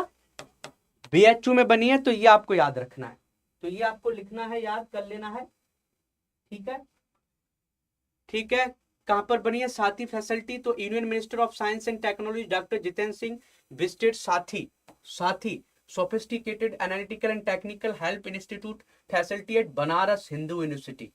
और इससे क्या होगा? साइंटिफिक रिसर्च बढ़ेगी उत्तर प्रदेश में, इनोवेशंस बढ़ेंगे, नवाचार बढ़ेंगे। तो साथी फैसिलिटी कहाँ खोली गई है? बीएचयू में खोली गई है। तो इसका उद्देश्य क्या है? तो आप देखोगे 72 करोड़ रुपए की इसको सहायता मिली है। इससे क्या होगा? शोधकर्ताओं को, उद्योगों को, एमएसएमई को, स्टार्टअप्स को सपोर्ट मिलेगा, इनोवेशंस को बढ़ावा मिलेगा। कई एरिया में आप चाहे लाइफ साइंसेज में कुछ रिसर्च करना चाहते हो, हेल्थ केयर में, फार्मास्यूटिकल्स में, तो वो रिसर्च कर सकते हो साथ ही बीएचयू लैब में। तो ये क्वेश्चन पूछा जा सकता है। अभी देखो एक टॉपिक है, अब आप देखोगे कि कैसे मेंस में आप मेंस में चीजें कैसे कनेक्ट करते हैं। आप देखोगे कि पेपर 6 जो है, यूपी स्पेशल पेपर 6 जो है अमित वर्मा जी, उसमें है कि साइंस एंड टेक इन उत्तर प्रदेश एक टॉपिक है। तो आप यही लिख दो कि भाई साथ ही बीएचयू एक लैब खोली गई है बीएचयू में। तो ये कितना अच्छा एग्जांपल है जिसमें रिसर्च और इनोवेशन को बढ़ावा मिलेगा। ऐसे ही आप देखोगे ये भी साइंस एंड टेक से रिलेटेड है कि एरोनॉटिक्स सेंटर ऑफ एक्सीलेंस कहाँ खोला गया है? कानपुर में खोला गया है, एरोनॉटिक्स सेंटर ऑफ एक्सीलेंस। तो आप देखोगे बहुत से ऐसी, आप देखोगे एआई से रिलेटेड सेंटर ऑफ एक्सीलेंस कहाँ खोला गया है? गोरखपुर में खोला गया है, जो महाराणा प्रताप इंस्टीट्यूट है, याद होगा। और वो कौन खुलवा रहा है? टाटा कंपनी खुलवा रही है, टाटा फाउंडेशन खुलवा रहा है। तो ये जो सेंटर ऑफ एक्सीलेंस होते हैं ये रिसर्च के लिए बनते हैं हर एरिया में। जैसे आप देखोगे कि सेंटर ऑफ एक्सीलेंस जो एरोनॉटिक्स से खुला है, एरोनॉटिक्स से रिलेटेड, वो कानपुर में खोला गया है। तो देखो यहाँ पर लिखा भी है, कौशल विकास उद्यमिता मंत्रालय के प्रशिक्षण महानिदेशालय डीजीटी के अंतर्गत पीएम सेतु पहल के तहत राष्ट्रीय कौशल प्रशिक्षण संस्थान एनएसटीआई ने कानपुर में वैमानिकी और संबंध कार्यक्रम के लिए एक राष्ट्रीय उत्कृष्टता केंद्र खोला है, सेंटर ऑफ एक्सीलेंस खोला है एरोनॉटिक्स के लिए। वो कहां पर खोला है? कानपुर में खोला है। यहां पर क्वेश्चन पूछने के बहुत चांसेज हैं। और यहाँ पर क्या होगा? आर्टिफिशियल इंटेलिजेंस को यूज किया जाएगा, रोबोटिक्स को यूज किया जाएगा। तो रिसर्च एंड इनोवेशन यहाँ पर ज्यादा होंगे। तो ये कानपुर में खोला गया है। ऐसे हम एक फैक्ट आपको बताने जा रहे हैं कि लखनऊ बना नंबर 1 शहर। किसमें बना नंबर 1 शहर? राजधानी लखनऊ में 87,000 से ज्यादा रूफटॉप सोलर लगाए गए। तो ये पूछा जाए कि पूरे भारत में कौन सा शहर है जिसने सबसे ज्यादा सोलर इंस्टॉलेशन किए हैं? तो ये सबसे ज्यादा लखनऊ में हुए, समझ गए। और यहाँ राज्य में रोजाना 2000 से ज्यादा सोलर पैनल लगाए जा रहे हैं। तो उत्तर प्रदेश, आप देखो उत्तर प्रदेश का जो शहर है लखनऊ, ये पहले नंबर पर है। तो ये क्वेश्चन यहाँ से पूछा जा सकता है। तो इसलिए हमने एक लाइन में यहाँ पर आपको ये कंटेंट दे दिया कि ये क्वेश्चन पूछा जाए कि बताओ भारत में कौन सा शहर है जिसमें सोलर पैनल सबसे ज्यादा लग रहे हैं? तो लखनऊ में सबसे ज्यादा लगे। आगे चलते हैं। Meja thermal power plant news में था। Meja thermal power plant, thermal power plant क्या होते हैं? जिसमें कोयला डालो या लकड़ी डालो, जलाओ और उससे भाई साहब इलेक्ट्रिसिटी बनाओ, यही तो होता है। तो ये मेजा थर्मल पावर प्लांट कहां पर है? ये न्यूज में था। तो ये प्रयागराज में। बस इतना आपको याद रखना है कि मेजा थर्मल पावर प्लांट को एक्सपेंशन किया जा रहा है, उसकी कैपेसिटी बढ़ाई जा रही है। यहाँ पर लगभग 33,000 करोड़ का निवेश किया जा रहा है। तो ये पूछा जा सकता है। तो आपको पता होना चाहिए कि ये कहां पर बन रहा है भैया? प्रयागराज में बन रहा है। ठीक है जी, तो ये आप लिख सकते हैं। चलिए भाई आगे चलते हैं। नेक्स्ट हम बात करते हैं आईएमडी ने लॉन्च किया है AI powered block level monsoon forecast. मतलब कि हमारा जो मौसम को हम क्या चाहते हैं, पूर्व अनुमान करें। मौसम का पूर्व अनुमान करने के लिए आईएमडी जो हमारा एक ऑर्गेनाइजेशन है भारत में, जिसको हम बोलते हैं भारतीय मौसम विज्ञान विभाग, इसने क्या किया है कि भारत पूर्व अनुमान प्रणाली के तहत, भारत पूर्व अनुमान प्रणाली के तहत आप देखोगे 15 राज्यों के लगभग 3200 ब्लॉक के लिए ब्लॉक स्तर पर हम मानसून का पूर्व अनुमान उपलब्ध कराएंगे। और ये मानसून का पूर्व अनुमान किसके आधार पर किया जाएगा, एआई के आधार पर। तो ये देखोगे, ये भी पेपर 6 में आप यूज कर लोगे। अब बोलो सर पेपर 6 में कौन सा टॉपिक है? पेपर 6 में एक टॉपिक है वेदर फॉरकास्टिंग, कि उत्तर प्रदेश में वेदर फॉरकास्टिंग कैसे हो रही है। तो आप ये लिख सकते हो कि उत्तर प्रदेश में भाई साहब वेदर फॉरकास्टिंग के लिए आईएमडी ने क्या किया है, आईएमडी ने एआई का यूज करके ब्लॉक लेवल पर आप देखोगे हमने वार्निंग सिस्टम लगा दिए हैं। समझ गए? तो ये लिख सकते हो। तो ये उत्तर प्रदेश में भी स्टार्ट हो रहा है, तो ये मेंस का टॉपिक हो गया। तो अभी ये भी हो सकता है कि ब्लॉक लेवल पर हम मौसम का पूर्व अनुमान करेंगे, तो बताओ कौन सा डिपार्टमेंट करेगा, कौन सा ऑर्गेनाइजेशन करेगा? तो आईएमडी का नाम आपको याद रखना है।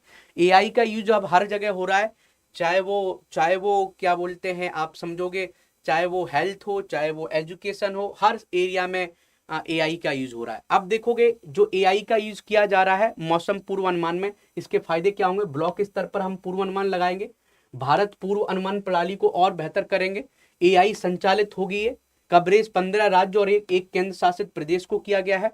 पूर्व अनुमान की अवधि जो है 4 सप्ताह तक हम पूर्व अनुमान लगा सकते हैं। तो हमारा क्या होगा कि बाढ़ कब आएगी, बारिश कब होगी, सूखा कब पड़ेगी, आंधी कब आएगी, साइक्लोन कब आएगा, ये हमें सब जानकारी मिल जाएंगी। तो इससे क्या है, अभी देखो बरेली में एक तूफान आया था, एक इंसान बेचारा उड़ गया था, याद है आपको? वो बेचारा अपनी टीन पकड़े हुए था अपनी फैक्ट्री की, इतना तेज आया और वो साथ में उड़ गया, देखा हो? याद उसको पहले ही से जानकारी मिल जाती कि आज तूफान आएगा, तो पहले से सुरक्षा कर लेता, क्योंकि हमारे पास फॉरकास्टिंग सिस्टम इतना अच्छा नहीं है। लेकिन अब धीरे धीरे क्या हो रहा है कि वार्निंग सिस्टम जो है, अलर्ट सिस्टम जो है, अब भारत सरकार बेहतर कर रही है। तो आप देखोगे मोबाइल पर भी हम अलर्ट सिस्टम अब दिए जा रहे हैं। तो आपने कई पिछले 2 महीने में बहुत से अलर्ट देखे होंगे, तो वो सब प्रैक्टिस की जा रही है। ठीक है जी, प्रैक्टिस कर रही है। तो ये चीजें आप लिख सकते हो। 1 मिनट रुक जाओ, दीदी खाना रखा है, आप मत बनाइए, ठीक है?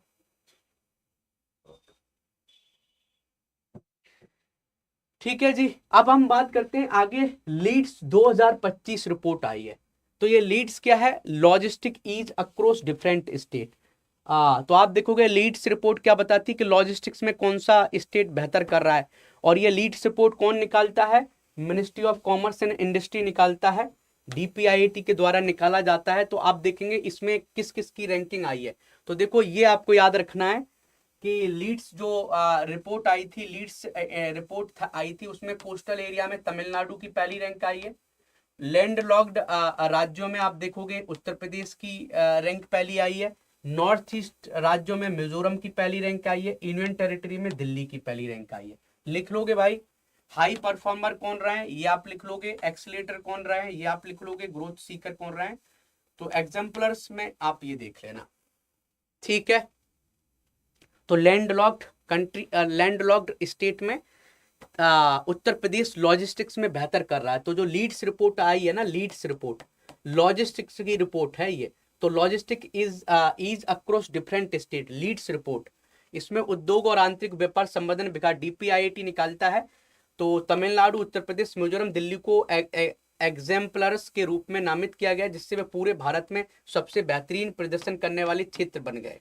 अब देखोगे सर लीप्स एक अवार्ड भी दिए गए, लीप्स अवार्ड भी देख लेना। ये ऑर्गेनाइजेशंस को दिए गए कि logistic excellence advancement and performance shield, ये लीप्स अवार्ड है। वो लीड्स रिपोर्ट थी, राज्यों के ऊपर थी, ये ऑर्गेनाइजेशन को दिए गए। तो आप देखोगे किस किस को दिए गए।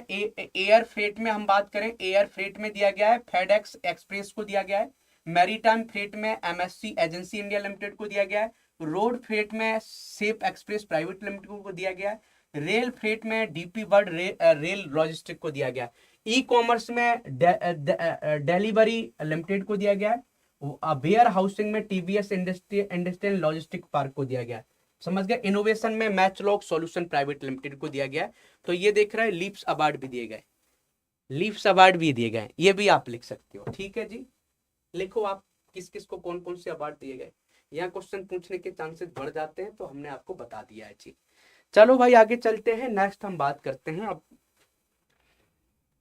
नेक्स्ट हम बात करते हैं, तो आप इससे क्या होगा, इसमें ये रिपोर्ट जितनी में ये कोशिश की जा रही है कि हम पूरे भारत में बुनियादी ढांचा अच्छा करें, पोर्ट अच्छे बनाएं, रोड अच्छे बनाएं, जिससे लॉजिस्टिक कॉस्ट कम हो, कारोबार करने में आसानी तभी होगी जब रोड्स बेहतर होंगे, समझ गए, डिजिटल बदलाव किया जाए, मानव संसाधन को ट्रेनिंग किया जाए, ये सब बातें बताई गई है, ये ज्यादा आपको पढ़ने की जरूरत नहीं है। आगे चलते हैं भाई। उत्तर प्रदेश ने एथेनॉल प्रोडक्शन बढ़ा दिया है, और वो कितना कर दिया है, 2.2 बिलियन लीटर कर दिया है। तो ये नंबर आप मेंस में यूज कर सकते हो, और कहां पर यूज कर लोगे, जीएस पेपर 3 और 6 में आप यूज कर लोगे। हमने पेपर भी लिख दिया है, यहाँ पर हमने पेपर भी दे दिया है कि कैसे आप अपने मेंस में बेहतर करोगे। तो एक नंबर बताया गया है कि उत्तर प्रदेश ने पिछले साल एथेनॉल का जो प्रोडक्शन है वो कितना किया है, 2.3 बिलियन किया है। अब इथेनॉल का बेनिफिट क्या होता है, इथेनॉल हम ज्यादा पैदा करेंगे तो इथेनॉल को हम कहाँ यूज करेंगे, इथेनॉल को आप क्या करोगे, पेट्रोल के साथ मिला के हम इसको चला सकते हैं, petrol plus ethanol, petrol plus ethanol मिला के हम क्या कर सकते हैं, गाड़ियां चला सकते हैं, व्हीकल्स चला सकते हैं। तो भाई साहब इससे क्या होगा कि हमारा इथेनॉल के हमारे जो फायदे होंगे, एक तो इंपोर्ट हमारा कम होगा डीजल का, क्या होगा, इंपोर्ट घटेगा डीजल का, जिससे भारत सरकार का खर्चा कम होगा। दूसरा क्या है, हमारा जो CO2 एमिशन है वो घट जाएगा। अब बोलोगे सर CO2 एमिशन कैसे घट जाएगा, वो हम आपको बताते हैं कि जब फॉसल फ्यूल जलता है, जो फॉसल फ्यूल जलता है ऑक्सीजन के प्रेजेंट में, तो CO2 भी निकलता है बहुत ज्यादा, कार्बन मोनोऑक्साइड भी निकलता है, NO2 भी निकलता है, और SO2 भी निकलता है, ज्यादा निकलता है। लेकिन जब इथेनॉल जलता है C2H5OH, ये इथेनॉल है, समझ गया, और ऑक्सीजन के साथ जलता है तो केवल CO2 निकलता है, और पानी निकलता है, और प्लस एनर्जी निकलती है, समझ गए। तो आप देखो केवल CO2 कम मात्रा में निकलता है। तो इसलिए इथेनॉल जब हम करेंगे, समझ गए, इथेनॉल को हम बढ़ावा देंगे तो हमारा जो फॉसल फ्यूल जो हम पैसा खर्च कर रहे हैं कि भाई इराक से हम तेल खरीद रहे हैं, ईरान से खरीद रहे हैं, समझ गए, UAE से खरीद रहे हैं, तो वहां पर क्या होगा कि कम हमारा खर्चा होगा, हम ये बताना चाह रहे हैं, ठीक है। और पर्यावरण के बेनिफिट्स तो होंगे, वो तो आप जानते ही हैं। अब आगे चलते हैं भाई, समझ गए कि ये सब हमने बता दिया क्या फायदे होंगे, ये हमने पहले ही बता दिया। किसानों की तेजी से भुगतान भी होगा, कि इथेनॉल बनेगा तो किसानों के प्रोडक्ट की महंगाई बढ़ेगी, किसानों के गन्ना सही से बिकेगा, किसानों की मक्का सही से बिकेगी, क्योंकि इथेनॉल मक्का से बनता है, इथेनॉल गन्ने से बनता है, कीमतों में स्थिरता आएगी और किसानों की आय बढ़ेगी। ये तो पॉइंट कॉमन सेंस वाली बात है, लेकिन अच्छे पॉइंट है, लिख लीजिएगा। अब आगे चलते हैं भाई। अब देखोगे कि GS पेपर 2 में गुड गवर्नेंस में या गवर्नेंस में क्वेश्चन आ सकता है, सोसाइटी और सोशल इशू में आ सकता है, पेपर में भी आ सकता है, निबंध का जो पेपर है उसमें भी आ सकता है। तो उत्तर प्रदेश सरकार ने क्या किया है, उत्तर प्रदेश की जो गवर्नर हैं आनंदीबेन पटेल, उन्होंने ये बोला है कि एक निर्देश जारी किया है कि जितनी भी यूनिवर्सिटी हैं उत्तर प्रदेश में, उनकी ड्रेस होनी चाहिए। क्या होना चाहिए भैया, क्या होना चाहिए, उत्तर प्रदेश की जितने भी यूनिवर्सिटी हैं उनकी एक ड्रेस होनी चाहिए, जिससे हमारा क्या होगा, एक आइडेंटिटी क्रिएट होगी, हर यूनिवर्सिटी की आइडेंटिटी होगी। तो वन कैंपस वन आइडेंटिटी, तो ये पूछा जाए कि वन कैंपस वन आइडेंटिटी बताओ कहां पर स्टार्ट किया गया, उत्तर प्रदेश में। और ये क्यों किया गया है कि हर हर यूनिवर्सिटी का एक ड्रेस कोड होगा, समझ गए, जैसे स्कूल में होता था, हर स्कूल की एक ड्रेस होती थी, ऐसे ही यूनिवर्सिटी की भी ड्रेस बनाने की बात की है उत्तर प्रदेश की गवर्नर ने, ये आप लिख लेना। आगे चलते हैं, यूपी कैबिनेट ने अप्रूव किया है कॉन्स्टिट्यूशन ऑफ ओबीसी कमीशन। तो ओबीसी कमीशन अब बनेगा। अब बोलो सर ये ओबीसी कमीशन कहां बनेगा, उत्तर प्रदेश में। और ओबीसी कमीशन क्यों बनेगा, कि उत्तर प्रदेश में जो इलेक्शन होते हैं, या तो वो भाई साहब ग्राम लेवल पर होते हैं, ग्राम लेवल पर, ग्राम पंचायत पर, ग्राम पंचायत में, समझ गए, फिर आपने देखा हुआ ब्लॉक लेवल पर होते हैं, फिर आपने देखा होगा जिले लेवल पर होते हैं, जिला स्तर पर, जिला स्तर पर। तो यहाँ पर ओबीसी लोगों को कितना कितना पैसा रिजर्वेशन दिया जाए कि यूपी राज्य स्थानीय ग्रामीण निकाय समर्पित पिछड़ा वर्ग आयोग बनेगा। और ये जो आयोग बनेगा वो ये देखेगा कि हम भाई साहब जो इलेक्शन हो रहे हैं उत्तर प्रदेश में, उत्तर प्रदेश में जो इलेक्शन होते हैं ग्राम पंचायतों में, क्षेत्र पंचायतों में और जिला पंचायतों में, वहां पर हम कितना रिजर्वेशन दें। और इस ओबीसी कमीशन का जो अध्यक्ष होंगे वो इलाहाबाद उच्च न्यायालय के जो सेवानिवृत्त न्यायाधीश हैं राम अवतार सिंह होंगे। ये प्रीलिम्स में बन सकता है कि उत्तर प्रदेश में ओबीसी कमीशन के अध्यक्ष जो बनेंगे वो बताओ कौन बनेंगे। तो उत्तर प्रदेश में ओबीसी कमीशन बन रही है, उनके भाई साहब जो कमीशन के जो अध्यक्ष होंगे वो राम अवतार सिंह जी होंगे, ठीक है। और ये क्या बताएंगे, ये बताएंगे कि जो भी इलेक्शन हो रहे हैं उत्तर प्रदेश में ग्राम पंचायत लेवल पर, उसमें ओबीसी लोगों को कितना रिजर्वेशन दिया जाना चाहिए। अच्छी बात है, ठीक है। तो कोटा सीमा ये रखी जाएगी कि ओबीसी लोगों को 27% तक रिजर्वेशन दिया जाएगा और ओबीसी एससी एसटी सबको मिला के हम 50% से ज्यादा हम रिजर्वेशन नहीं दे सकते। तो रिजर्वेशन का एक वो भी रखा गया कि हम 50% से ज्यादा रिजर्वेशन नहीं दे सकते। चलिए भाई आगे चलते हैं, नेक्स्ट हम बात करते हैं नेक्स्ट टॉपिक की कि red alert issued heat wave in Uttar Pradesh. तो आपने देखा होगा कि उत्तर प्रदेश में हीट वेव आ रही है, बांदा में सबसे ज्यादा गर्मी पड़ रही है। बांदा में टेम्परेचर कितना पहुंच गया, 48.2 सेंटीग्रेड पहुंच गया। तो बांदा में क्वेश्चन आ सकता है कि बांदा में बताओ एक भाई साहब फोर्ट है, उसका नाम बता दो, कालिंजर फोर्ट। क्या है भैया, कालिंजर फोर्ट है यहाँ पर, ये आपको याद रखना है। बांदा में एक फोर्ट है कालिंजर फोर्ट। आपको याद है बांदा में भाई साहब एक पहाड़ी भी है कालिंजर पहाड़ी, और इस कालिंजर पहाड़ी को क्या बनाया गया है, कालिंजर पहाड़ी। और इस कालिंजर पहाड़ी को भाई साहब उत्तर प्रदेश की पहली ऐसी पहाड़ी है जिसको जियो हेरिटेज साइट बना दिया गया है। याद है कि नहीं, याद है जियो हेरिटेज साइट उत्तर प्रदेश में कौन सी है, केवल एक ही है जियो हेरिटेज साइट। वो कौन सी है जियो हेरिटेज साइट, कौन सी है, कालिंजर पहाड़ी है। याद रखना, पूछा जा सकता है। ऐसी देखोगे उत्तर प्रदेश ने एक स्कीम चलाई है विजिट माई स्टेट, और ये क्यों चलाई है, टूरिज्म को बढ़ाने के लिए। Visit my state tourism campaign चलाया है, और ये इसलिए चलाया है कि उत्तर प्रदेश में टूरिज्म मतलब पर्यटन को बढ़ावा दिया जाए। तो ये पेपर 6 में आप यूज कर सकते हो टूरिज्म के जगह। तो विजिट माई स्टेट कैंपेन बताओ किसने चलाया है, प्रीलिम्स में क्वेश्चन बन सकता है, उत्तर प्रदेश सरकार ने चलाया। तो इसमें क्या है, संग्रहालयों को दिखाने के लिए मुफ्त प्रवेश अलाउ किया गया है, जन केंद्रित संग्रहालय खोले जाएंगे, ठहरने पर छूट मिलेगी, समझ गए। टूरिज्म को बढ़ावा देने के लिए अलग अलग सर्किट बनाए गए हैं, रामायण सर्किट हो गए, गंगा सर्किट हो गया, ताजमहल हो गया, मुगल विरासत हो गया, कृष्ण जन्मभूमि भक्ति सर्किट हो गया, कुंभ और त्रिवेणी संगम हो गया, नवाबी संस्कृति दिखाने के लखनऊ हो गया, मिर्जापुर प्राकृतिक। तो आप देखोगे टूरिज्म के कई टाइप होते हैं। कई बार मैंने आपको बताया कि कभी भी टूरिज्म पर क्वेश्चन आए कि बताओ पर्यटन उत्तर प्रदेश की इकोनॉमी के लिए बहुत महत्वपूर्ण है, तो पर्यटन को पहले डिफाइन करो कि पर्यटन होता क्या, कि जब कोई इंसान कोई चीज देखने जाता है तो वो पर्यटन कहलाता है। अब कोई डेटा से स्टार्ट कर सकते हो कि उत्तर प्रदेश में कुंभ का जो अभी मेला हुआ उसमें 66 करोड़ लोग आए थे, तो यही एग्जाम्पल हो जाता।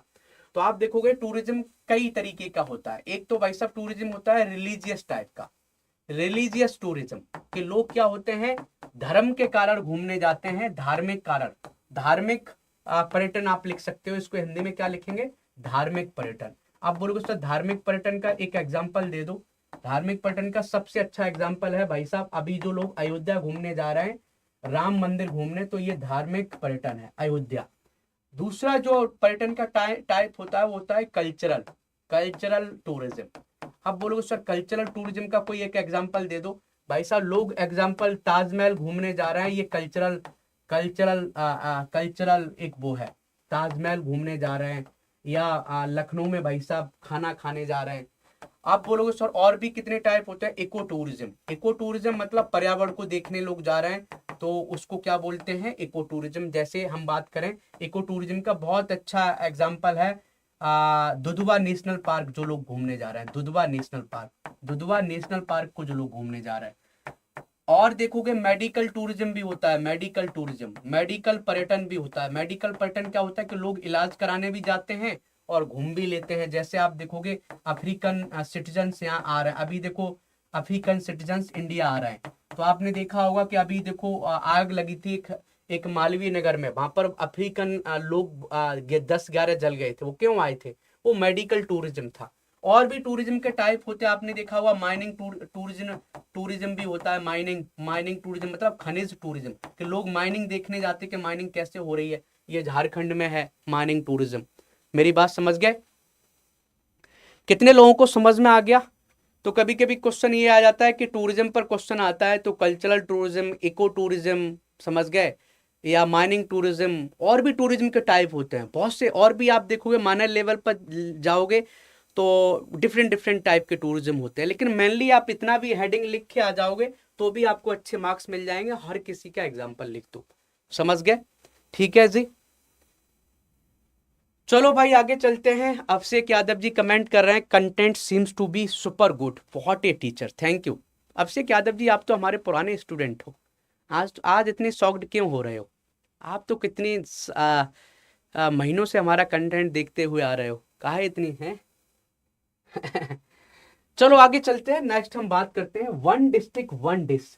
तो आप देखोगे उत्तर प्रदेश सरकार ने एक इनिशिएटिव चलाया था, वन डिस्ट्रिक्ट वन प्रोडक्ट, याद है आपको? और ये कब चलाया था? वन डिस्ट्रिक्ट वन प्रोडक्ट 2018 में। और ये बहुत सक्सेसफुल रहा, तो भारत सरकार ने भी इसको इंप्लीमेंट कर दिया। वन डिस्ट्रिक्ट वन प्रोडक्ट को भारत सरकार ने पूरे भारत में पहुंचा दिया। अब उत्तर प्रदेश सरकार वन डिस्ट्रिक्ट वन प्रोडक्ट के तहत पर अलग अलग प्रोग्राम चला रही है। आपने देखा होगा, थोड़ा सा समझाते हैं और आपको समझ में आ जाएगा कि उत्तर प्रदेश सरकार ने वन डिस्ट्रिक्ट वन प्रोडक्ट चलाया था। वन प्रोडक्ट कि एक डिस्ट्रिक्ट एक प्रोडक्ट को हम प्रमोट करेंगे, और ये इनिशिएटिव 2018 में स्टार्ट किया था।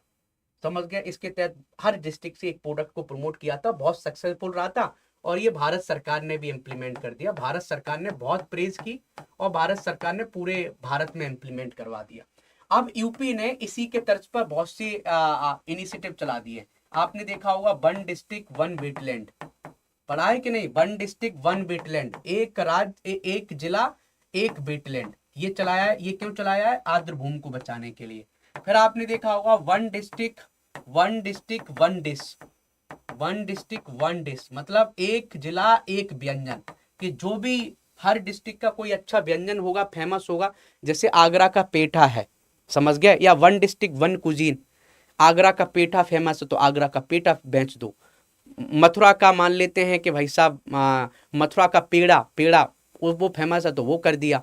तो ये सब चीजें हैं, इसलिए वन डिस्ट्रिक्ट वन वेटलैंड चलाया उत्तर प्रदेश ने, वन डिस्ट्रिक्ट वन डिश या वन डिस्ट्रिक्ट वन कुजीन चलाया है। तो ये आप अच्छे तरीके से लिख लोगे कि उत्तर प्रदेश सरकार ने एक जिला एक व्यंजन स्कीम चलाई है। इसका सिंपल उद्देश्य है कि हर डिस्ट्रिक्ट से जो फेमस व्यंजन है उनको हम क्या करेंगे? बढ़ावा देंगे। बस इतना याद कर लो। आगे चलते हैं। प्रेसिडेंट्स कलर अवार्ड दिए गए, तो प्रेसिडेंट कलर अवार्ड अभी देखोगे किसको मिला है? राष्ट्रीय आपदा मोचन बल को मिला है, एनडीआरएफ को मिला है। तो ये अच्छा काम करती है, कोई आपदा आती है तो लोगों को बचाने में एनडीआरएफ काम करती है। तो एनडीआरएफ के बारे में आपको पता होना चाहिए। क्वेश्चन ये बन सकता है कि प्रेसिडेंट कलर अवार्ड किसको दिया गया? अब बोलोगे सर राष्ट्रीय आपदा मोचन बल का उत्तर प्रदेश से क्या लेना देना? आप तो उत्तर प्रदेश का करंट अफेयर पढ़ा रहा है। तो भाई ये जो सेरेमनी हुई थी वो गाजियाबाद उत्तर प्रदेश में हुई थी, इसलिए ये न्यूज में था। तो अभी जो अवार्ड बांटे गए प्रेसिडेंट कलर अवार्ड, तो राष्ट्रीय आपदा मोचन बल को दिया गया है। और वो कहां पर दिया गया? गाजियाबाद उत्तर प्रदेश में दिया गया है, इतना आपको याद रखना। और अमित शाह जी यहाँ पर प्रेजेंट थे, ठीक है जी। और राष्ट्रीय आपदा मोचन बल, जिसको नेशनल डिजास्टर रिलीफ फोर्स बोलते हैं, इसकी स्थापना 2005 में की। 2005 का जो कानून है वो आप देखोगे नेशनल डिजास्टर मैनेजमेंट एक्ट, उसके तहत सेक्शन 44 के तहत बनाया गया है। तो ये भी क्वेश्चन आ सकता है कि एनडीआरएफ बताओ किस सेक्शन के तहत बना है? तो सेक्शन 44 के तहत बना है। डिजास्टर मैनेजमेंट एक्ट 2005 के तहत बना है, ठीक है, ये आप लिख सकते हो। और ये भी बन सकता है कि एनडीआरएफ की आप बताइए कितने क्षेत्र हैं? तो कोलकाता में इसकी एक इसका आप देखोगे जोन है। कोलकाता में ईस्टर्न जोन है, गाजियाबाद में अभी देखो नॉर्थ जोन है, गुवाहाटी में नॉर्थ आप देखोगे नॉर्थ ईस्टर्न जोन है, और चेन्नई इसका साउथ जोन है। तो एनडीआरएफ के 4 जोन है। तो अभी देखोगे कि जो प्रेसिडेंट कलर अवार्ड मिला था वो गाजियाबाद जोन में मिला था, गाजियाबाद के जोन में ये दिया गया था, इतना आप याद कर सकते हो। आगे चलते हैं। मैरून बेरेट सेरेमोनियल परेड हुआ था और ये इंडियन एयरफोर्स कराता है। तो बताओ ये कहाँ हुआ है? डायरेक्ट क्वेश्चन बन सकता है, तो आपको याद रखना है बागपत उत्तर प्रदेश में हुआ था कि मैरून बेरेट सेरेमोनियल परेड हुआ था। इसको इंडियन एयरफोर्स कराती है उत्तर प्रदेश में। बताओ कहां पर हुआ है? बागपत में हुआ है, इतना ही आपको याद करना है और अच्छे से भूल जाओ। आगे चलते हैं। प्रेसिडेंट द्रौपदी मुर्मू ने अभी 66 पद्म अवार्ड बांट दिए हैं। टोटल 131 लोगों को दिया गया था, टोटल 131 लोगों को पद्म अवार्ड दिया गया था। उनमें से दो भाग में बांटे गए। अभी 66 अवार्ड को दे दिया, हैंडल कर दिया, अभी बचे हुए लोगों को भी दिया जाएगा। तो क्वेश्चन यहां से बन सकता है कि 2026 में बताओ टोटल कितने लोगों को पद्म अवार्ड दिए गए? 131 लोगों को। तो आप बताओ पद्म विभूषण कितने लोगों को दिया गया? 5 लोगों को। पद्म भूषण कितने लोगों को दिया गया? 13 लोगों को। पद्म श्री कितने लोगों को दिया गया? 113 लोगों को। तो ये नंबर आपको याद रखना है, बताइए। ठीक है अभिषेक यादव जी, नंबर आप याद रख सकते हैं। ये भी क्वेश्चन बन सकता है कि पद्म अवार्ड्स पहली बार कब दिए गए थे, कब बने थे, 1954 में बने थे। अब चलो देखते हैं, क्वेश्चन ये बन सकता है कि पद्म विभूषण 5 लोगों को दिया गया, तो कहाँ कहाँ के लोगों को दिया गया? महाराष्ट्र से एक है, केरल से एक है, उत्तर प्रदेश से एक है, केरल से भी आप देखो, फिर दूसरे हैं केरल से 30 हैं, सबसे ज्यादा केरल के लोगों को दिया गया है। ये क्वेश्चन बन सकता है कि बताओ पद्म विभूषण सबसे ज्यादा किस राज्य के लोगों को दिया गया है 2026 में? तो केरल के लोगों को दिया गया है, याद रखना। अब बोलो सर उत्तर प्रदेश के लोगों को कितना दिया गया? तो उत्तर प्रदेश के लोग पद्म विभूषण में एक हैं, एक नंबर यहां पर याद रखना। अब बोलेंगे कि पद्म भूषण में 13 लोग हैं, कोई है यूपी का? यूपी का कोई नहीं है, यूपी का कोई नहीं है, यूपी का कोई नहीं है, यूपी का एक भी नहीं दिख रहा है, 0। अब आ जाते हैं पद्मश्री में कितने लोग हैं यूपी के? पद्मश्री में 10 लोग हैं, 1 2 3 4 5 6 7 8 9 10। तो आप देखोगे एक तो पद्म विभूषण और 10 पद्मश्री, तो टोटल यूपी के 11 लोगों को भाई साहब पद्म अवार्ड मिला है। तो यहां पर भी क्वेश्चन बन सकता है कि 131 लोगों में से उत्तर प्रदेश से कितने लोगों को पद्म अवार्ड मिला है 2026 में? तो आप ये आसानी से लिख लोगे, 11 लोगों को मिला है। कभी कभी ऐसे क्वेश्चन भी बन सकते हैं, तो बहुत टफ क्वेश्चन हो जाता है, तो ये थोड़ा डेटा एनालिसिस थोड़ा कर लिया करो। ठीक है जी, यहां तक आपको समझ में आ गया कि नहीं? कैसा लग रहा है आप बताइए। कितने लोग हैं जो मुझसे पहली बार पढ़ रहे हैं, थोड़ा कमेंट करके बताएं, फिर आगे चलते हैं। बहुत देर हो गई, मुझे लगभग 1.5 घंटे पढ़ाते हुए हो गया। थोड़ा बताइए कितने लोग हैं जो मुझसे पहली बार पढ़ रहे हैं, कितने लोग हैं जो मुझसे पहली बार पढ़ रहे हैं, जल्दी से बताओ। और 10 मिनट का कंटेंट और बचा है, पहले देख लेते हैं कि एक बार, क्योंकि इस चैनल पर मैं कभी कभी आता हूँ, वीक में एक बार आता हूँ इस चैनल पर, ना तो डेली में current affair UP PCS study IQ पर पढ़ाता हूँ। शायद वो चैनल आपने देखा भी होगा, यूपी पीसीएस स्टडी आईक्यू। कितने लोग हैं जो पहली बार हमारी यहाँ पर क्लास देख रहे हैं, जल्दी से बताओ। मुझे अभी 50-55 लोग लाइव देख रहे हैं।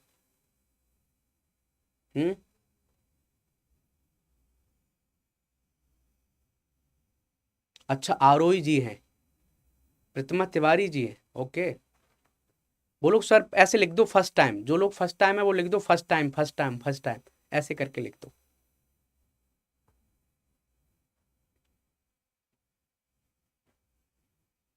मैं 1 ईयर से पढ़ रहा हूं। अच्छा अंकित यादव, आप तो पुराने स्टूडेंट हैं, ठीक है। फर्स्ट टाइम क्लास देख रही हूँ, अच्छा। अजय अजय यादव जी फर्स्ट टाइम देख रहे हैं, फर्स्ट टाइम। संध्या पटेल जी, गुड। कैसा आ रहा है, समझ में आ रहा है? हम तो डेली करंट अफेयर्स की क्लास आपकी अटेंड करते हैं यूपी पीएससी पर, ओके अच्छिता जी। लेकिन आपकी कमेंट आज पहली बार देख रहा हूँ, ये बड़ी बात है। चलो ठीक है, चलो भाई अगले टॉपिक को कवर करते हैं। अब अगला टॉपिक हमारा ये है कि यूपी गवर्नमेंट ने बाल वाटिका इनिशिएटिव लिया है। तो बाल वाटिका इनिशिएटिव इसलिए लिया है कि जो 3 से 6 साल के जो बच्चे हैं उनके हेल्थ को बेहतर किया जाए, उनकी एजुकेशन को बेहतर किया जाए। तो ये स्कीम है, तो 3 से 6 साल के बच्चों के लिए आंगनवाड़ी केंद्रों को बेहतर बनाया जाए, बाल वाटिकाओं में आधुनिक गतिविधियों पर सीखने की सामग्री वितरित करके प्री प्राइमरी शिक्षा को सुधार किया जाए। इससे हम नेशनल एजुकेशन पॉलिसी को भी बढ़ावा दे रहे हैं, क्योंकि नेशनल एजुकेशन पॉलिसी में बात हुई थी कि हम क्या करें भैया, कि हमारा जो अर्ली चाइल्डहुड केयर है और एजुकेशन है उसको बेहतर किया जाए। Early childhood care and education को बेहतर किया जाए। इसके लिए उत्तर प्रदेश सरकार ने क्या किया है, बाल वाटिका अभियान चलाया। और बाल वाटिका अभियान को बेहतर बनाने के लिए नव आरंभ उत्सव को, जो पहले से स्कीम चल रही थी, इसको इंटीग्रेट किया जाएगा। तो नव आरंभ उत्सव क्या है कि नर्सरी स्तर पर हम बच्चों की पढ़ाई को बेहतर करें, एडमिशन उनके कराएं। ऑपरेशन कायाकल्प हमने चलाया था उत्तर प्रदेश सरकार ने कि स्कूल में इंफ्रास्ट्रक्चर बेहतर करें। ऑपरेशन कायाकल्प तो आप जानते ही होंगे। निपुण भारत मिशन चलाया था, जिससे बच्चों का जो बुनियादी साक्षरता है, अंक ज्ञान है, वो हम बेहतर करें। तो ये 3 स्कीमें भी इसमें बाल वाटिका इनिशिएटिव में ऐड की जाएंगी। समझ गए? ठीक है जी, ये पॉइंट आप लिख सकते हो। आगे चलते हैं। रिनॉन्ड उर्दू पोइट बशीर बद्र जी का स्वर्गवास हो गया है। तो क्वेश्चन, बशीर बद्र जी को तो सब कुछ जानते हैं, इनकी शायरी आपने सुनी होंगी, लेकिन क्वेश्चन यहां से बनेगा कि बताइए बशीर बद्र जी को पद्मश्री कब मिला? 1999 में। साहित्य अकादमी अवार्ड कब मिला? 1999 में। उत्तर प्रदेश ने उर्दू अकादमी अवार्ड कितनी बार दिया है भैया? 4 बार दिया है। क्या उनको बिहार उर्दू अकेडमी अवार्ड मिला था? मिला था। तो ये बस डेटा आपको याद रखना है कि वसीर बद्र जी को कौन कौन से अवार्ड्स मिले थे, इतना आपको याद रखना है। तो इस तरीके से आज की हमने क्लास कंप्लीट कर दी है। आप हमारे साथ पेड क्लास में पढ़ना चाहते हैं, आप मुझसे चाहते हो कि सर हम आपको पेड क्लास में यूपी स्पेशल पेपर 6 पढ़ें, एथिक्स पढ़ें, इंडियन सोसाइटी पढ़ें, तो आप हमारा आरंभ बैच स्टार्ट हो रहा है कल से। ये 8 जून कल से स्टार्ट हो रही है क्लास, तो आप इसको ज्वाइन कर सकते हैं। ऐसी ARO बैच स्टार्ट हो रहा है, अभ्युदय बैच है, ये हिंदी मीडियम के लिए, प्रीलिम्स बैच भी स्टार्ट हो रहा है। किसी में भी आपको डिस्काउंट चाहिए तो आपको पता है कोड क्या लगाना है, कोड आपको लगाना है योगी लाइव। आप ये कोड लगा लीजिए, आपको डिस्काउंट मिल जाएगा। और कोई दिक्कत होती है आपको बैच लेने में तो आप मुझे टेलीग्राम पर मैसेज भी कर सकते हैं कि सर, पढ़ाई से रिलेटेड भी आप मैसेज कर सकते हैं, जरूरी नहीं कि बैच लेने के, कि @IIT बेचू 13065078 पर, ठीक है। यहाँ मुझे टेलीग्राम पर मैसेज कर सकते हैं कि सर हमने आपका कोड लगाया है। तो आपको कभी भी कोई दिक्कत होगी, आप मेरा कोड लगाते हैं तो हम आपको सपोर्ट करेंगे, ठीक है। वैसे तो सभी टीचर सपोर्ट करते हैं, आप किसी को ही मैसेज करेंगे, हर टीचर यहाँ पर बहुत डेडिकेट है, अच्छा पढ़ाता है, अच्छा गाइडेंस देता है। और इस क्लास की PDF कहाँ मिलेगी? आप बोलोगे सर PDF कहाँ मिलेगी? तो इस क्लास की PDF आपको यहाँ मिलेगी, आप इसको ज्वाइन कर लीजिए। ये हमारा इंस्टाग्राम है, ये हमारा लिंक्डइन है, आप इसको भी ज्वाइन कर सकते हैं। आंसर राइटिंग आप करते हैं कि सर हमें आंसर राइटिंग सीखनी है, तो आप इस ग्रुप को जरूर ज्वाइन करें। यहाँ पर लोग आंसर लिखते हैं और भेजते हैं, तो आप भी भेज सकते हैं, ठीक है। और ये कोड जरूर लगाना है, चाहे आप टेस्ट सीरीज खरीदो, चाहे आप बुक खरीदो, चाहे बैच खरीदो, चाहे UPSC का बैच खरीदो, हर जगह ये कोड लग जाएगा। आप इसको लगा के कोई भी बैच खरीद सकते हैं और आसानी से हमारे साथ पढ़ाई कर सकते हैं, ठीक है। तो आज की क्लास यहीं पर कंप्लीट होती है। हम ग्रुप में अभी PDF को डाल देंगे, अच्छे से पढ़ाई करिए, मेहनत करिए। और जैसे बोलते हैं कि जिंदगी का सत्य है मृत्यु, सबको मरना है, तो काहे इतनी टेंशन ले रहे हो? चाहे SDM बन जाओ, ना बनो तो भी मरना है। लेकिन आपको सिलेक्शन लेना है तो भाई साहब सत्य ये है कि आपको पढ़ाई करनी पड़ेगी और किताबें उठानी पड़ेंगी। तो जिंदगी के बहुत से आपको भ्रम आते हैं, इल्यूजन्स आते हैं, उन इल्यूजन्स से बचो। सेल्फ स्टडी बहुत मायने रखती है। टीचर तो आपको गाइडेंस दे रहे हैं, लेकिन आप सेल्फ स्टडी कितनी करते हैं वो बहुत जरूरी है। तो सेल्फ स्टडी करते रहिए, मेहनत करते रहिए। Thank you. जय हिंद, जय भारत।